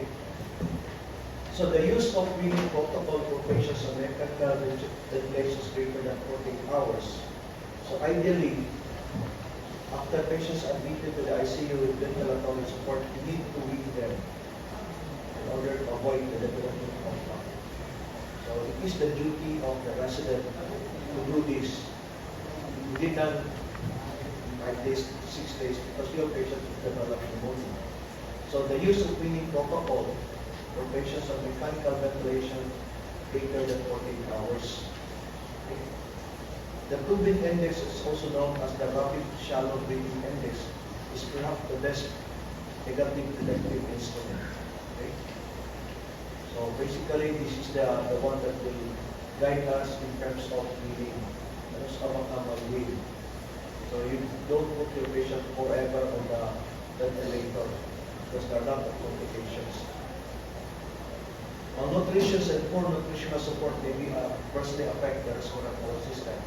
This was mentioned as one of the things that we have to rule out in patients who develop PRDS. So kada mga niwang, taas depende kung develop ng PRDS. May muscles, weak, wapay nutrition. So part of the care in most of patients is the clinical nutrition. So that's why we start feeding our patient immediately post-op. Sa una, otutun para na mo. No? Hindi ka utubag. So, karon dili. We have to start early clinical feeding. So, these are the things that we need to know. Read them in your textbook. And tracheostomy decreases the pulmonary dead space and provides improved pulmonary pressure care. And when perform this before the 10th day of ventilatory support. So, may uban maglalis. Usually we perform this before the 7th day. Why? Because we like to avoid the laryngeal injury and delay stenosis. And then at the same time, it improves the pulmonary toilet care. At the same time, reduce the use of your ventilator. So that's why the recommendation now is before the 10th day. So another complication is pulmonary embolism. I think we have discussed this in the arterial disease. When you have DVT, deep vein thrombosis, so these are one of the potential, especially kanang patient na nasa ICU ventilated, they are immobilized state. So chances of development of deep vein thrombosis is high. So that's why you have to give your anticoagulant.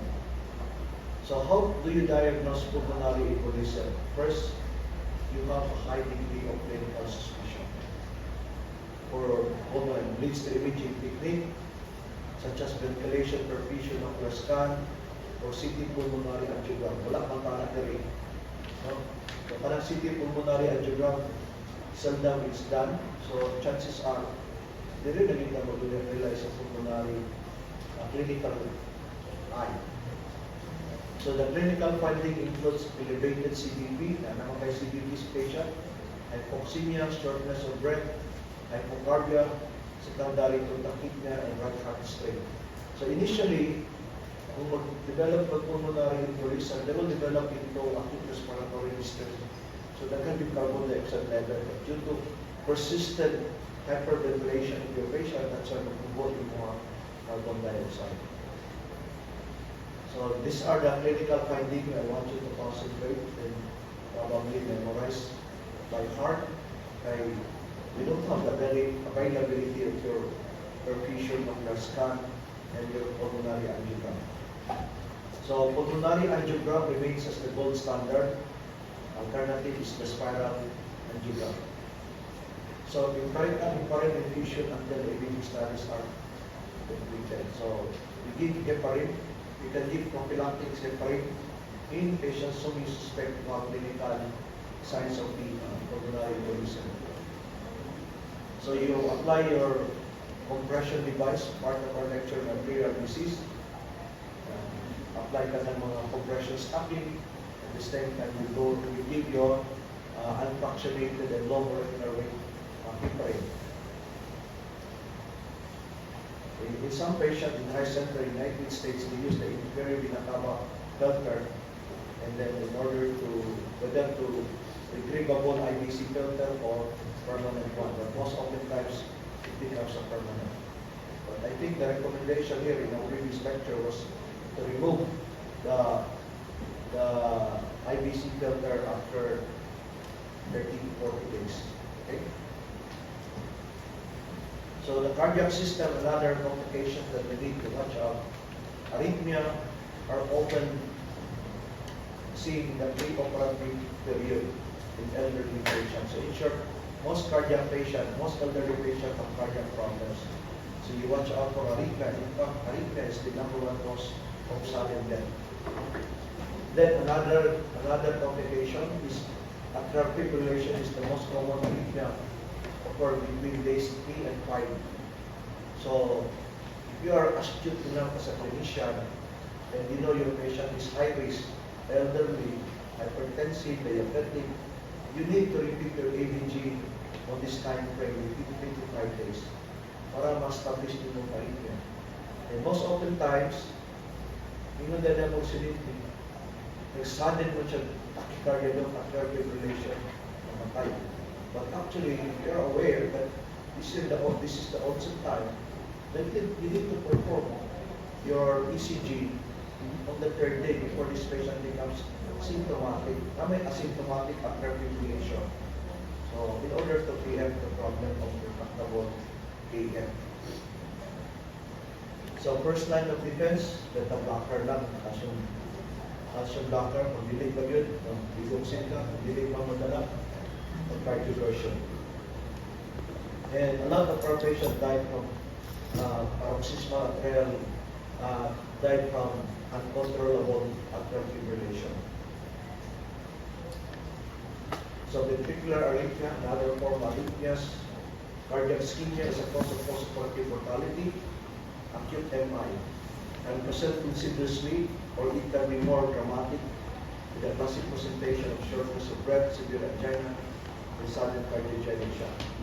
So ito yung the usual scapegoat or resident. Patient died from acute MI, sir. And dito na lang ako ng ECG ka ng, ang kita bitaw matay pasyente. Kuha din sa ECG. Tanawan sir, acute MI. Kasama na nagikuha. Natunan ng distress. Did you take that prior to that? Kung nakuha ka na yung prior to that, it's really an MI. Ang pasyente nga mag-kapit na matay, kung abnormal yun yung cardiac rhythm, dili mag-abnormal, ba? So basically, you know the time frame, 3 days to 5 days after surgery. But this is the most common cause of death, developed cardiac ischemia after surgery, because you did not adequately resuscitate your patient during the peri-operative period. You did not replenish the blood adequately in terms of transfusion, so such that there will be a low oxygenation and ventilation perfusion component of your delivery of your oxygen in relation to your recovery. So for the gastrointestinal tract, surgery of the esophagus is quite complicated, and because of its anatomic locations in the vascular supply. So nutritional strategies is very important, especially when you give bake or if not do a intestinal bypass. So there are two types of nutritional type of spaghetti, transhiatal and transthoracic. Which one has more complication? Transhiatal has less in terms of development of leak. It's less dreaded because fistula naman magawas rin mga saliva. Whereas in total spagectomy, wherein you open the thoracic cavity, patient develop leak 100% patient will die. So you have a greater mortality in total thoracic approach versus the transhiatal.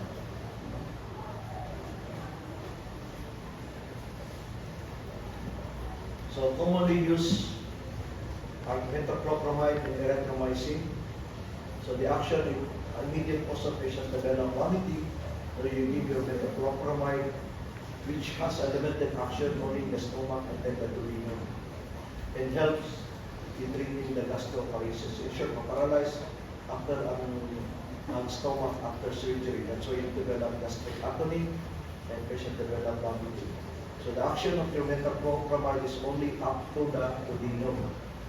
Whereas your erythromycin is a motilate agonist that works throughout the stomach and bowel and helping reduce.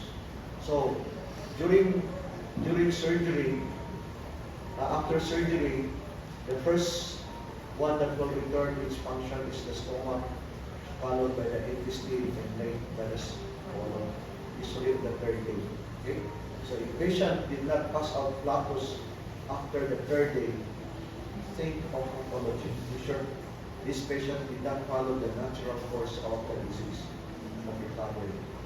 So as a clinician, you need to anticipate this natural phenomenon and then investigate why patient did not pass out flatus after the third day. And sometimes this is due to your unregulated choice of your IV fluid. Because commonly, we've been using D5 NSS or plain NSS. And when you have too much sodium to your bowel, it can cause edema. And this is the reason why patients develop colonic edema as a cause of your ileus. So check your fluid.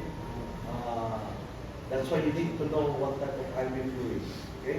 Especially in trauma, long before the treatment of patient with massive shock is plain NSS. But during my residency, it's only plain LR. Because plain LR is much closer to your plasma. Diba? In terms of electrolyte, in terms of sodium, potassium, calcium, lactate, it is more closer to the plasma. Aside from what type of fluid that is really close to the plasma, better than plain LR. Wala maglumo na aking si kanila po. It's plasma-like. The sodium content is 140, 142. Ang atong plasma is contains only 140. Yung sodium content with plain LR is only 130. Ang plain NS is 154. Nanubra na. Okay? And then the lactate content of your plasma-like is exactly the same with the plasma. 27 mmHg. Okay? So if patient develop vomiting or ileus, most probably the best drug of choice is erythromycin. And if your patient develop OJ syndrome, they use liquid. When you become old, really old, 7, 8 years old, there is some form of pseudo obstruction among elderly patient. Wala nang nating ulam, dugay na malibang, wala na cancer. Kundi, wala na yun ang ilangang intestine. No? So, naabot na yun ang expiry date sila ngayon. So, you give neostigmine. What time? Okay, small bowel obstruction, fistula, tapos, and gastrointestinal bleeding. And what is most important here in the gastrointestinal bleeding, you need to provide gastric pH above 4. And then you give your antacid or if not your proton pump inhibitor. So these are the common causes of upper and lower GI, upper, lower, just read that. So in the ICU, from stress gastritis, the mortality rate is 50%. So in short, sa ICU daan pa lang, you need to maintain the gastric pH above 4. You give your proton pump inhibitor, and then you avoid the surgery itself is a stress. So it will produce a lot of acid. So that's why you need a prophylactic proton pump. For the hepatobiliary, so ang problem there is common bile duct injury, secondary to terminal board, especially you are now adopting the laparoscopic approach. So early recognition and repair is a must if you encounter a common bile duct injury.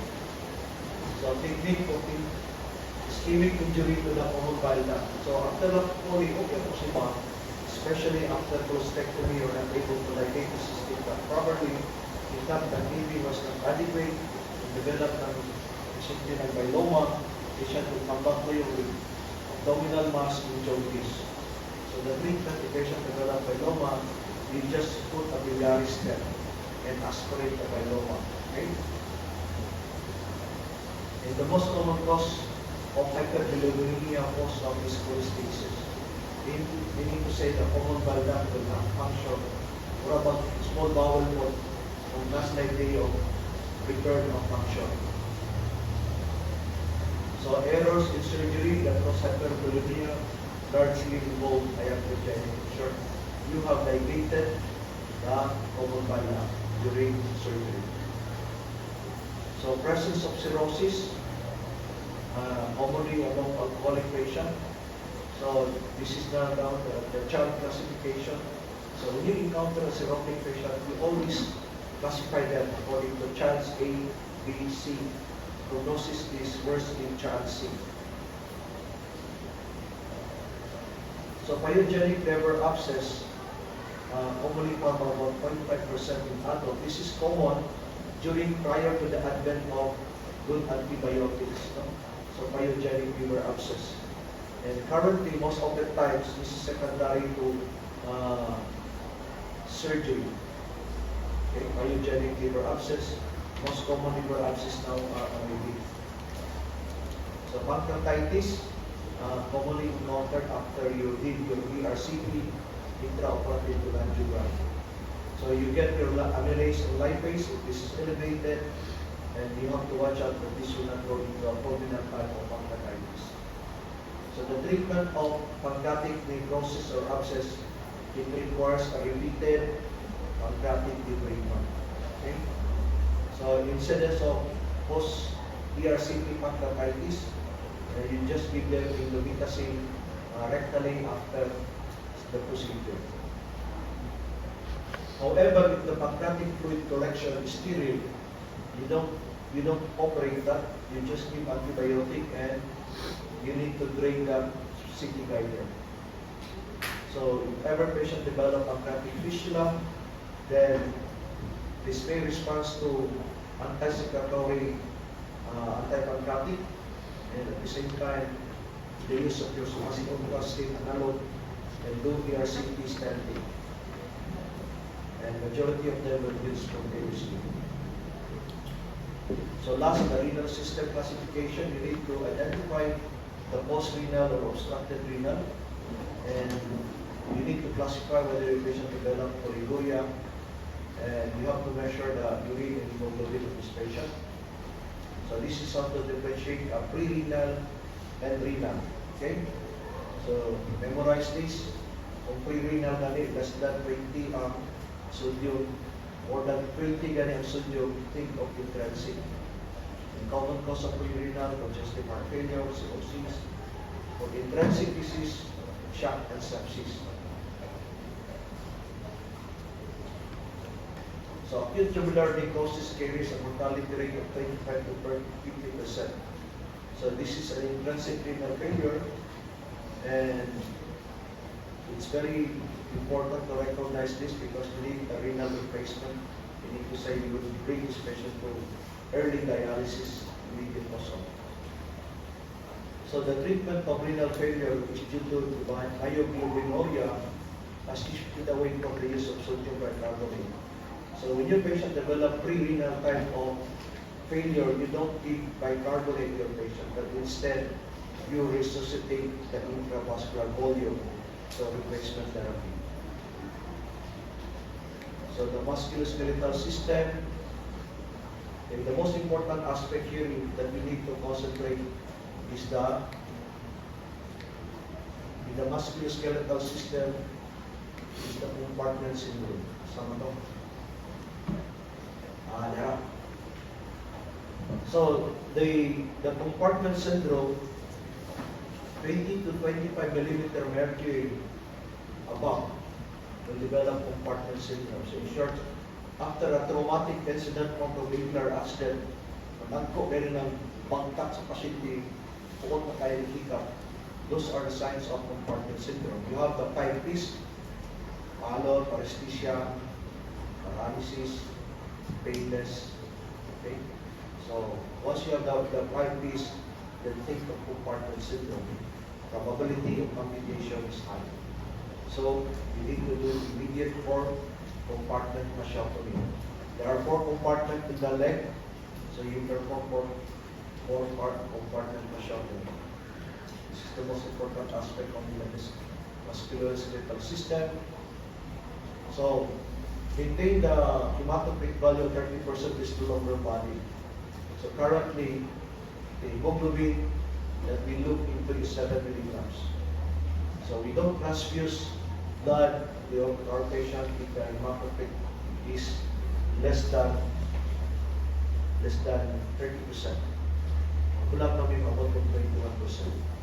That's the time to start that transfusion.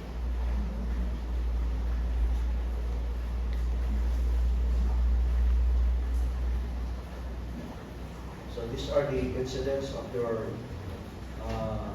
contaminated blood transfusion. The rate in HIV 1 is to 1.9 million. The hepatitis B 1 is to 137.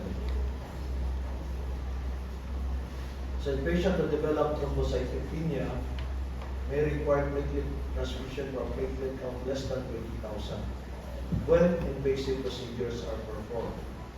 Catheterization, correct first the platelet count. So 1 unit of your platelet will rise your platelet count by 5,000 to 7,500. And heparin-induced thrombocytopenia is rarely encountered. So the problem with the HIC because of the thrombogenic property that can cause muscular.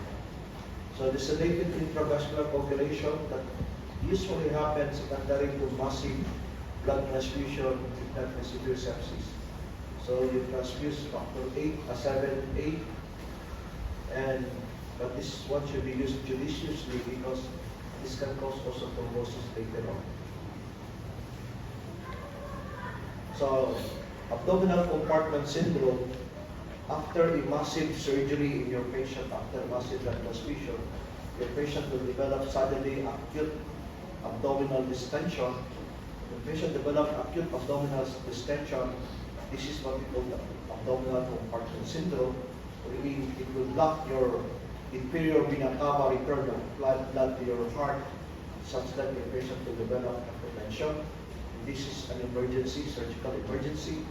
How to document this is you get the catheter inserted into the bladder and get the pressure. So if the abdominal compartment syndrome, the pressure there should be greater than 20 and 25 millimeter mercury. So once you are able to document this, then you need to open the abdomen and close the abdomen by using a graft or any material that is sterile and develop an incisional hernia. So I think in terms of wound care,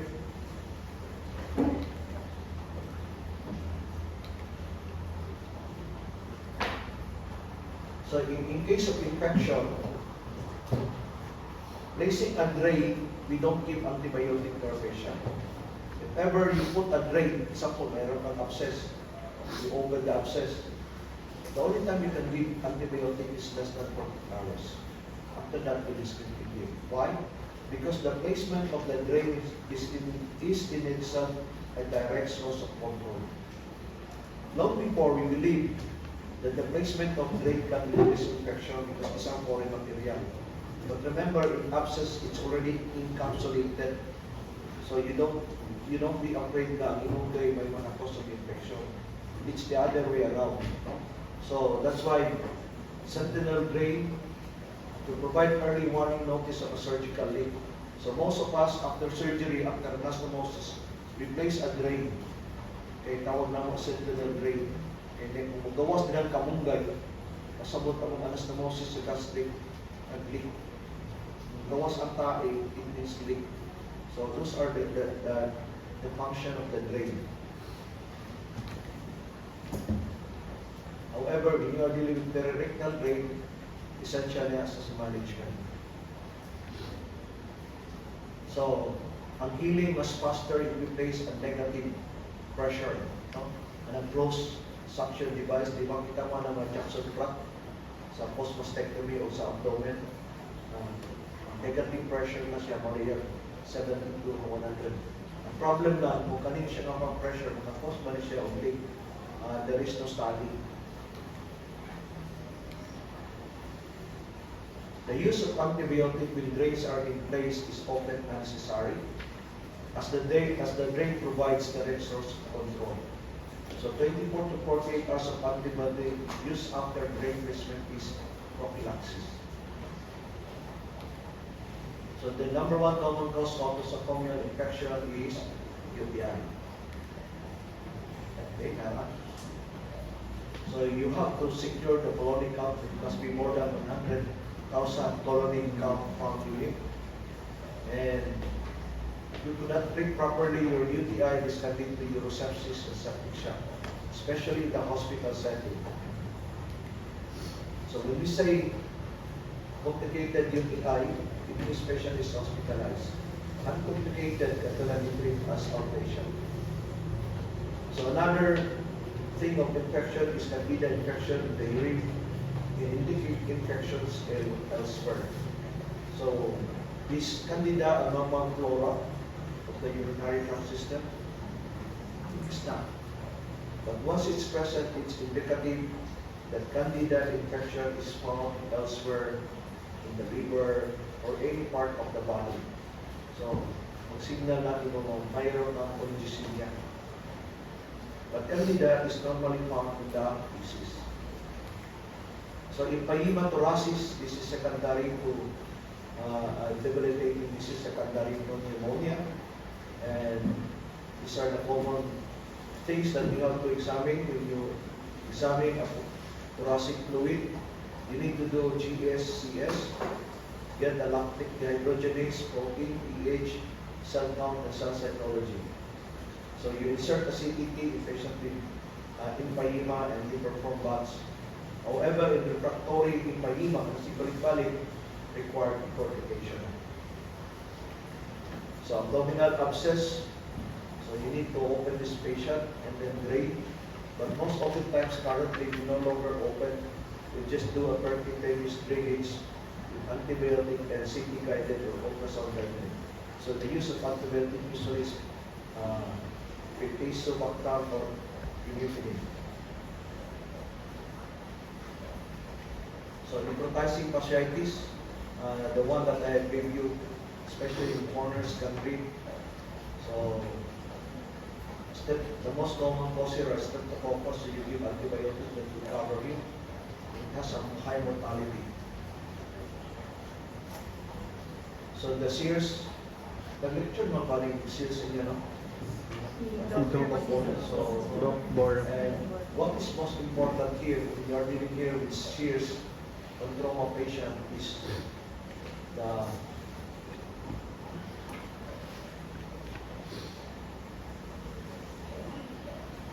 so these are the shears criteria. On 2 shears ka, 5% mortality, prolonged. What are the indication of shears? If you have RR more than 30, temperature more than 30, WBC less than 4 or more than 12, those are the criteria, and the organ dysfunction. 1 and 4 na siya. So these are the inclusion criteria of shears: temperature, heart rate. Okay. So sepsis is categorized into 3 parts. No? So because sepsis lang, shears lang. Severe sepsis na organ dysfunction. Septic shock, hypotension ng pasyente. And then multi-organ dysfunction. So what is most important in the international surviving sepsis is the supportive therapy include tight glucose control, low tidal volume. You give your tidal volume at 6 cc per kilogram, and then the use of vasopressin steroids replacement. And then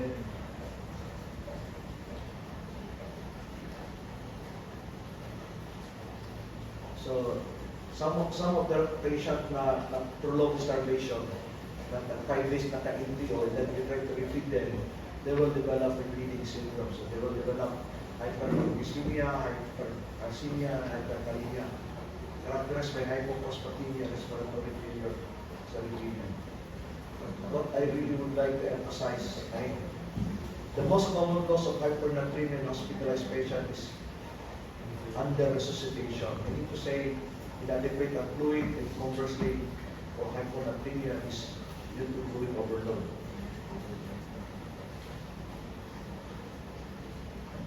So, muna akong yung cerebral palsy may be hemolysis. Okay?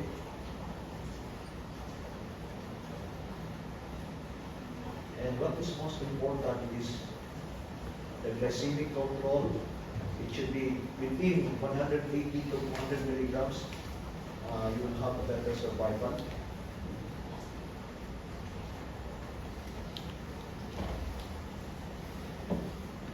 So the last trial of less than 180 ka, pangit na outcome. So they have a range 180 to 200. So these are the area of concern.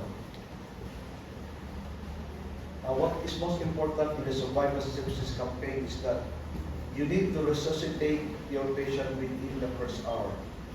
You need to give adequate intravascular volume, improve the intravascular volume in order to have a better outcome. That was the result of the study. Aside from giving of antibiotic resource control, the glycemic control, the most important part of reversing the effect of your sepsis is the first hour of fluid resuscitation. You must be very aggressive in the fluid resuscitation. So I think you need to read someone lang at that time. Okay? So actually, if you read the chapter on the quality of patient safety care, it's the entire surgery. No? So analytical methods of warm climbing, complication, how to hyperthermia. After post-op, we always prove that this is secondary to anesthesia unless proven otherwise. Diri may magsigiglanis ng makinig.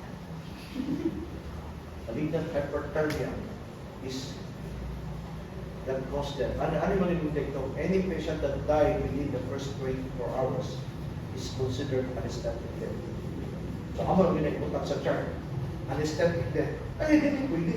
Incriminating. Ako yun. Dalis. So, the most common cause of hyperthermia is succinylcholine inhalate. Ang soldier daw kung gamit tayo, hindi ka, sila. Okay, sabi, pasukin na rin mo, di ba? Aadli, magugat nila. Pero pala, you do it diplomatically. Brutal lang. Okay.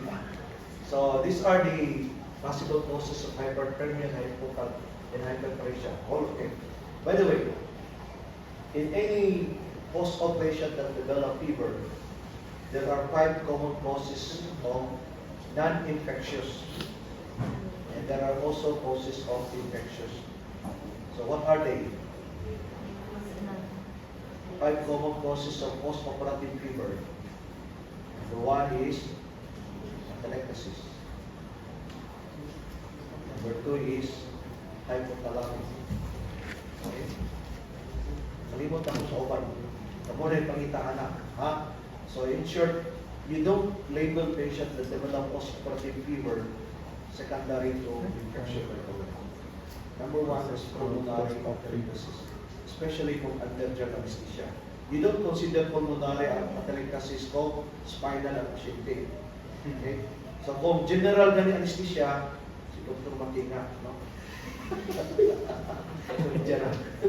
So basically, those are the things that you need to watch out. So in short, immediate post-op, you encourage your patient to go into deep breathing exercise. Before surgery, we encourage our patient to exercise deep breathing exercise 10 times per hour, 24 hours before the surgery. Nawan yung lalong kanang pabot yung ka sa end expiratory mo then 10 times. Then magpapwas yun na, kaya rolling ka ng baba. Kaya pag intubate ko sa'yo, masabot yung matrix ka mo, madalang tagaw dito sa sulod. Diba? So, those are the common cause, diba? Paalala ko ito din, sulod sa tubo. Ako, sila yun na. Kailan mo sa paa. Anyway, those are the reality na when you become anesthesia, na-adequate to the oral hygiene. So, mag-brush. So, those are part. So, these are the things that we need to look into. Actually, this chapter is really quite interesting. No? So, anticipate the name of various complications, thyrotoxicosis. Thyrotoxicosis is also one of the common causes of malignant hyperthermia. Pero ma-recognize maninimos lang ay pre-op hyperthyroid ng pasyente. So this is the drawback when you operate a thyroid patient with toxicity. You will encounter thyroid storm yun. But these are the hallmark of the syndrome, include hyperthermia, more than 40 degrees, anxiety, disturbance, heart failure, and death. So thyroid storm. So treatment, you give glucocorticoid, PDU, beta blockers, iodine. And in terms of antibiotic, not antibiotic but anti-beta blocker, na sila available sa anesthesia. When you operate a toxic patient, you have to prepare that. Nakasakit siya kung ang pangalan sa drug, di pala mo gawas. Okay kayo? Thyroid yun, bro. So safety is not an intellectual exercise to keep us in work. It is a matter of life and death for the patient. It is the sum of our contribution to safety management that determines whether the people we work with live or die. Okay, so that is the closing statement of this lecture today. Ensure the fate of your patient lies in your finger. Like cellphone, sometimes surgery takes like a gun. Kung wala akong patel ka kami sis, ako ba yan? Okay, so basically these are the things that we learned today, that if you invest on quality, you will have a better outcome. And if you emphasize on errors, address errors, you will have a better outcome. In short, if you know to address the adverse effect of your surgery, adverse effect of your treatment, you will reduce complication. The one that we have mentioned, those are the complications really that may happen from head to toe. I think we have covered that. So when you go into specific organ assignment, gastrectomy, remember mo na ako na na-discuss na kanang complication. So this is actually a good chapter to master, especially when you take the board exam. No? And by the way I give you exam, sa'yo na, no?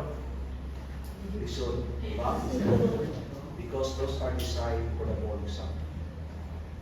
If ever you kung mag-lisod ka answer, think it. You will always remember din na tama din yung question mo. Kagian mo na ako isa, ako pagka-estudyante pa. Diba? When you become a resident in surgery, the same thing yan. Okay? So, any question? Gutom na? No? Saan meron? Totally. Sorry lang, no? Taas mo kayo ang chapter, no? I feel the need to explain it. Wala tayong time. So I think we'll have to end our discussion lecture today because we need to eat.